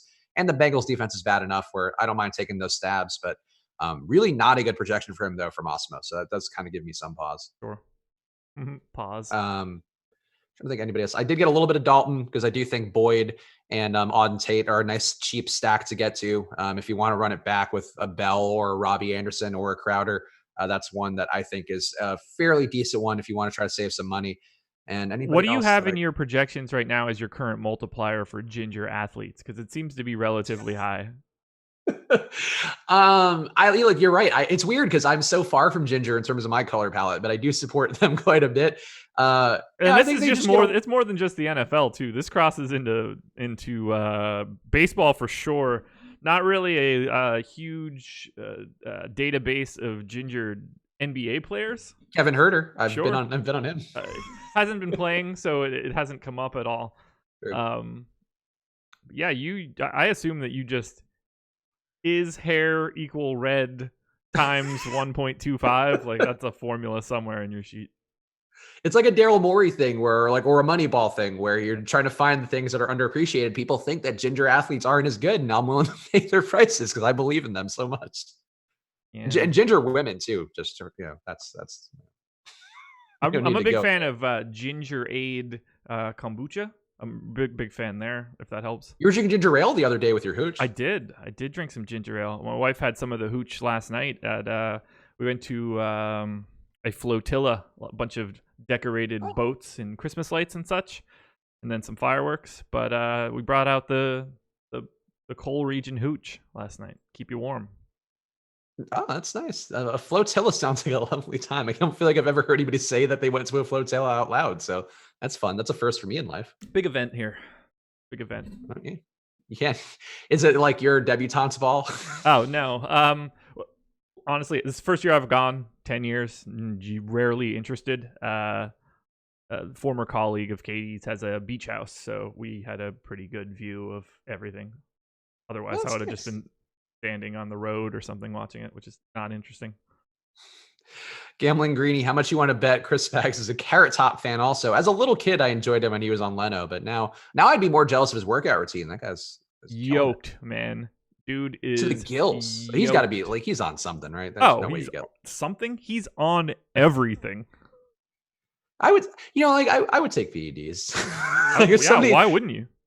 Like, why not? Like, if you had money and time to kill and you could take it safely, like, why not get jacked like Carrot Top? Yeah. Look, it's not even just jacked. Like, you don't have to take all that much. I assume most people have terrible production of testosterone, at least as we get to our age. And, True. Yeah, I would just take all of it. I should take all of it. I should go do that now. It's like the ad I always get during football games where it's like Frank Thomas talking about some like testosterone replacement thing. Him and Doug Flutie and somebody else. Frank Thomas, like I would have not thought that Frank Thomas would have this second career hawking testosterone at me. Well, he probably needs more, considering he probably used a ton of it in the 90s and it depleted his natural supply. That's a good point. He did have he had a Barry Bonds ad too before. I mean, he was massive always. So at the very least, Frank Thomas was always a big dude. All right, we got 2 minutes left. I feel like let's just do the picks now. We might as well get it out of the way. 1 minute now, so yeah, we're fine. Okay. Oh man, so I feel like I should save the guy that I need to save first because the lead right now. So the status, I still have 4. Emax still at 3. Josh now at 1. And this is week 30. This is terrible. This game is really. I'm so frustrated by this game. But I'm gonna save this guy for all of us. Miles Sanders is gonna be my pick. You are just mean person because now your picks are the ones that stink. I'm 1-0 in our last pick, so people should be actually mad at this. True. When's the last time you got one right? I got Latavius Murray 4 weeks ago. But look, like I'm saving him for cash at least. Tournament upside, maybe cut. He's going to get 98 yards and a touchdown today, which will be fine for you guys. He'll either get you the 99 yards and a touchdown or 100 plus yards. That's what my guy's been doing every single week, except for Devin Singletary and Robbie Anderson, who just didn't even show up their weeks. Alrighty, so I'm up, I guess, huh? Yep. Oh, great. I was gonna take Miles Sanders for real. I know you were. I have 87% Miles Sanders right now, so I can't take Mike Evans because then Chris Godwin's gonna go crazy. You know what? I'm gonna go. This is fun. This is just as good. Give me Devontae Adams. Oh, that's a good one though. That is a good pick. Watch the wind's just gonna sail over him on only on the passes that are thrown to him. Got my pick in. I'm going back to back. We'll see what Emax has. What Emac has too as well. The Maharishi, a good cycle you need Osmo money to buy. Yeah, if anybody out there has any free PED hookups, follow me at Chris Bags on Twitter. Let me know. I'm willing to do it. I'm so excited. Chat should be getting this in like 5, 4, 3, 2, 1. That's Devontae Adams, one of the chalk plays of the week. So that's got an effect on a lot of people. There we go. Premium Slack with the nose, many O's. Guys, I'm going to get it right again. I told you, I'm coming for that belt. I'm sweeping this now. I'm going the distance. Week 13, 14, 15, 16, 17, championship belt. There is no jinx anymore. The jinx is over. Now, Devontae Adams is going to get 100 yards on the dot and a touchdown because that's all we need, but you better hope they have some reverses and jet sweeps for Devontae Adams. Not going to need it. He might have it by halftime. He might. Look, he's going against the Giants. It's very possible that he has it by halftime. Coming, guys. I'm telling you. Christo coming early. He loves telling us good show fellows hit the showers, and that's not we're not hitting the showers shower yet, buddy. Yeah. You should just stop telling us that every time. Would be probably better. I kind of think maybe it's his kink. So he's a nice guy, so I don't want to bash Christo. But yeah, we got 15 minutes left, buddy. We're a long way from showering yet. Yeah. EMAC too, by the way. Leonard Fournette is his pick, so that's officially in. Interesting spot for Leonard Fournette. I like it. I like Fournette a lot. Are you playing Fournette even though he's going against that? I mean, this stuff doesn't matter to you as much, but going into that Tampa Bay buzzsaw, really good against the run. He's my 4th most exposed running back. All right. I mean, look, the amount of work he got last week, he had 10 catches, I think, or at least 10 targets. He's getting more and more involved in that McCaffrey way. Still not seeing the touchdown upside, but I think he should be more contrarian than his ownership is right now. But I guess he's come down enough. But no, I don't know, 15%ish. That's probably fair. All I want to do is watch the Packers game now. It is really going to be funny, though, like if the ball just sails for Devontae Adams and nobody else. Everybody else is just a perfect dart, and Adams, the wind just comes over, or the ball freezes in midair because apparently it's icy rain. How big of a loser am I for being really excited when this show ends because I ordered a new food processor for Black Friday, and it's here? What are you going to process? Food, man. Did you not hear what it is? What kind of food? What are you gonna make with it? Probably pizza dough to start. Oh, that's not where I thought you were gonna go with that. Yeah, probably. Thank you for pointing out food, though. Yeah, it's unclear. Grate some cheese and then make some pizza dough. I at one point had bought a food processor just to make frozen banana ice cream when I was on one of my healthy kicks, because you could, like, if you freeze it up and then put it in a processor, it basically comes out like ice cream. Yeah. And that's the only time I use it. And I actually might have thrown it out when I moved across the country. Smart. Plenty of money in the banana stand. It's true. I could have been making some great banana ice cream as a side project and selling it on Etsy. There you go. Let's see. Can you touch on McCoy on FanDuel? Pharmacist Yoho is asking. We talked about him earlier. I don't have an issue with McCoy, but he wasn't a priority for me. No. But one more time for you. Any takes on McCoy? I have a very small amount. Just in case wins it. Josh got a food processor for his 41st. It's a very appropriate 41st birthday gift, I would think. Yeah. I also got a board game that the goal is to try to build a quilt. So maybe I am 800 years old. Old Nana Josh. Yeah. You'll be doing on the NBA show Nana Likes. I'm enjoying this. Who would have thought the trolls would give us something fun today on football days? Like it's a kind of a weird NFL slate. I don't feel like there's anything all that interesting to talk about for this one. So we kind of got to open it up a little bit. How much Miles Sanders are you playing? Half. 50%. Okay, so less than me. Yeah. Oh, so you're playing even. Oh, that's right. You said you were 80 something. 87. Right? It's a lot of Miles. I haven't played Miles that much the last 2 weeks, so I don't have the bad taste in my mouth. But this spot just seems like it should be the one. I did get a little bit of JHI in there just because in case it somehow goes weird. But wouldn't be shocking if Miles disappoints. But you got to play him in this spot today. Yeah, 5,800 on FanDuel. He had the 4th highest projection from Alex earlier in the day and the 22nd highest salary. Yeah, he opens up a lot of things, and he seems like he's due for positive regression on his receiving touchdowns and his rushing touchdowns. So, going against Miami, should get those opportunities. Again, some risk he doesn't get the goal line work. Maybe long plays break for, Alshon Jeffrey where he doesn't get in. There's ways it can go bad, but I think you just got to play him today. On this particular slate, he just seems like the play to make. I was really happy to hear. I didn't talk to Lofty at all about NFL today, but his hot take or whatever at the end of the deeper dive was that Miles Sanders has a 20-something point fantasy day. So, Lofty, man, I hope you're right. I know you're not listening, but I hope you're right anyway. Also, Lofty had the Sixers background on today. I missed why that was a thing. He just finally wanted to hang something up behind him in his office, so he he had a Sixers flag that he could hang. I was like, okay. Perfect timing for the NFL show today. You don't have an Eagles flag, man? Yeah, I have nothing. The dogs are in the bedroom today because yeah. I've got my red curtain behind me. That's good. That's you are the spotlight. You are the main event. I'm glad we agree. McCaffrey, one more time. People are talking about him. What did you end up relative to the field with McCaffrey? I have half the field. I have him, but he's 11K on FanDuel. Next closest guy, as I mentioned before, was Derrick Henry at 8,600.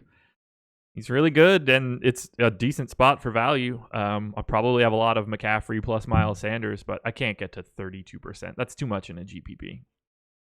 Yeah, I'm at 25% McCaffrey, which I feel okay with. The price works. The matchup certainly works, but there are other ways to go to build lineups, I think. And if you're trying to get to Tyreek and try to get Devontae Adams in there, and even with Higbee, it's tough to get to McCaffrey. So I'm a little bit less in the field, but I have enough where I feel like if he goes off, I have some unique constructions with him where I don't hate it. And I think that's sort of the way I want to play McCaffrey moving forward. I'm so excited for NFL today. The last 7 days of NFL have been fantastic. So I'm hoping that momentum continues.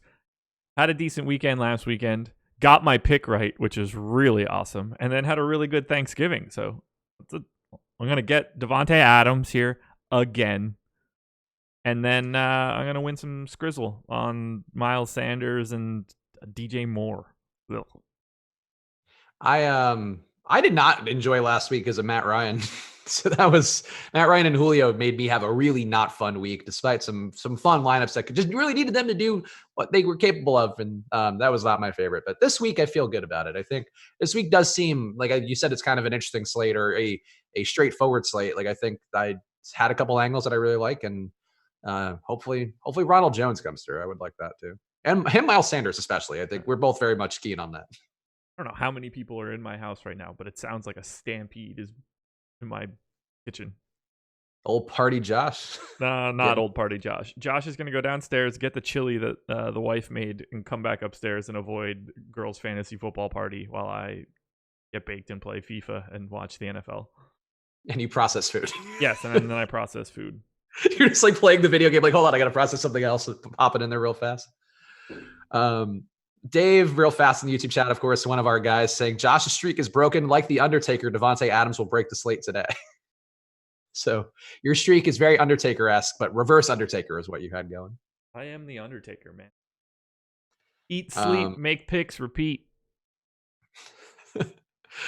He also thanked you for globally lowering the Devontae Adams ownership. Yeah, so, I've got juice, brah. Pharmacist Yoho, are you anti-Waller today? You seem pretty anti-Waller every week. That's a fair point. I am generally not a big Waller guy. I am less in the field on Waller again.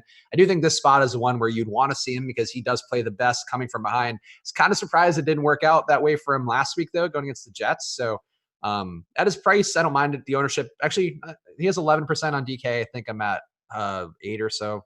So I'm close enough to the field where I'm not strongly anti-Waller, but he's not a guy I prefer. Like I'd rather go some other ways. Yeah, I went the Waller way pretty much every time I got to a direction where I needed to go somewhere. I just went to Waller. Yeah, I went to Kelsey. I went down to Higbee and to Doyle, and I went to some weird guys. Like Waller's just not a guy who's ever a priority for me at this point. But I don't have an issue with it. One thing too that jumped out to me: Kansas City does defend tight ends pretty well. 21% DVOA decrease to tight end production. So that doesn't always matter, but it sometimes can matter more than it seems. Yeah. What tight ends to play in the 1 p.m. slate? I don't even know who's on the 1 p.m. slate. I know, obviously not Higbee. I guess Doyle would be the name. I have no idea who plays at 1 o'clock. I don't pay attention to it. The late games are Rams, Arizona, Chargers, Denver, and Oakland, Kansas City. So yeah, I would say Doyle would be the cheap option there, and the pay up option would be George Kittle, but you'd be going with some risk there for sure. Let's see. For DK, would you go Cooper Kupp or Devontae Adams? I would go Adams personally. What are their prices? Kupp is 7,100. Adams is 7K flat. I would rather have Kupp.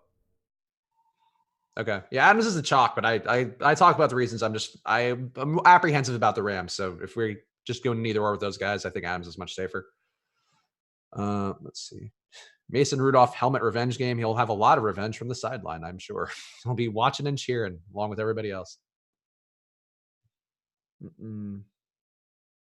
Josh making pizza and Spags look like he'll be delivering it. I have never done anything service industry related in my life, my friend Anthony. I delivered pizzas for a couple of years. It was like my high school job. That seems like a good Americana thing. Like growing up in the city, I didn't go to malls and I didn't have any weird jobs like that. Pizza delivery was awesome. Just makes me wish that I could still get free pizza like that.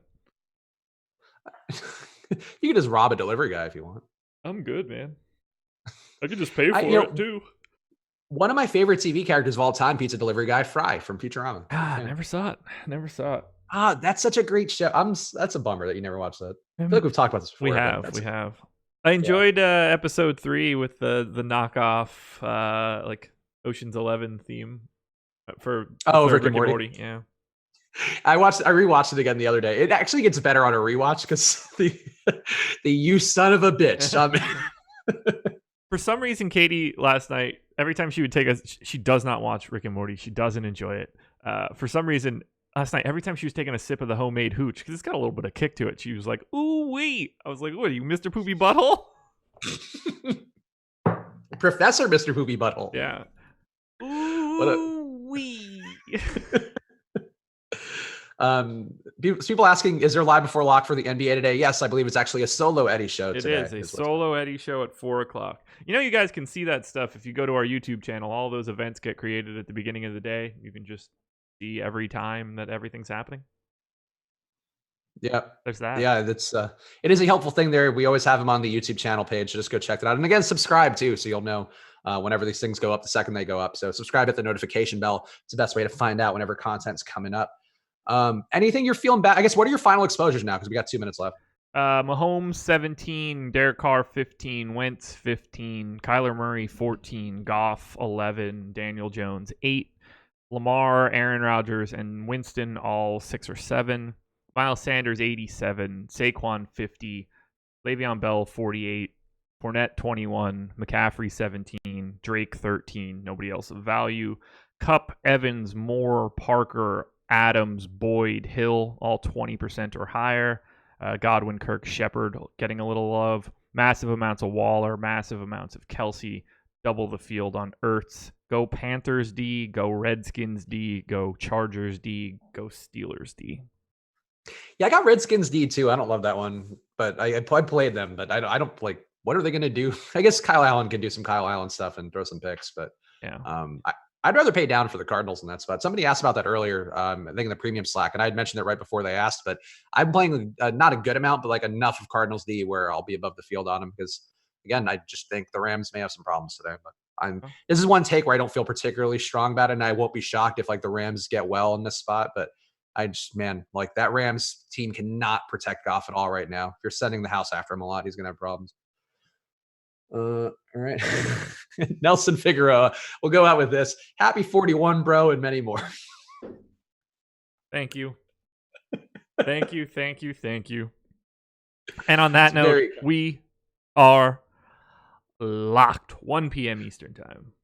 We are locked, guys. So thank you guys for watching. Hope you guys all had a good Thanksgiving and a good holiday weekend. Hope you've appreciated the content. If you have appreciated the content that we've had all holiday weekend long, hit that like button. Josh and I have been doing shows Friday, Saturday, Sunday. It's always coming up for us here at the Awesemo.com YouTube channel. So go check us out every single day. But we appreciate you guys doing it on this particular weekend out of all of them. And as always, you should also be checking out Fantasy Draft. The Hooters main event is closed, but right now you can still be getting a lot of rake-free DFS in your life. If you are paying rake on the other side, it's a bad move for your bankroll. So go to fantasydraft.com, the official home of rake-free DFS, where all the contest entry fees are paid directly to the winners. Use that promo code AWESEMO for your free 7-day trial. And if you want some ownership projections for the later slate, the afternoon slate, or the showdown content coming later on, big Patriots at Texans game coming up, you can also go to awesemo.com/join and use that promo code live before lock for half off your first month. And you can also find packages as low as $3.95 a week at awesemo.com/join. So head over there right now and choose a package that'll work for you. Josh, anything you want to say to the folks before we call it quits? No, just go pick your package. Live before lock is the promo code. Hit the like button. Go pick your package. Go get your food processors. Wish the person who is special in your life a happy 41st birthday. We'll be back with you guys again soon. So enjoy your nights or days and good luck. Bye, guys.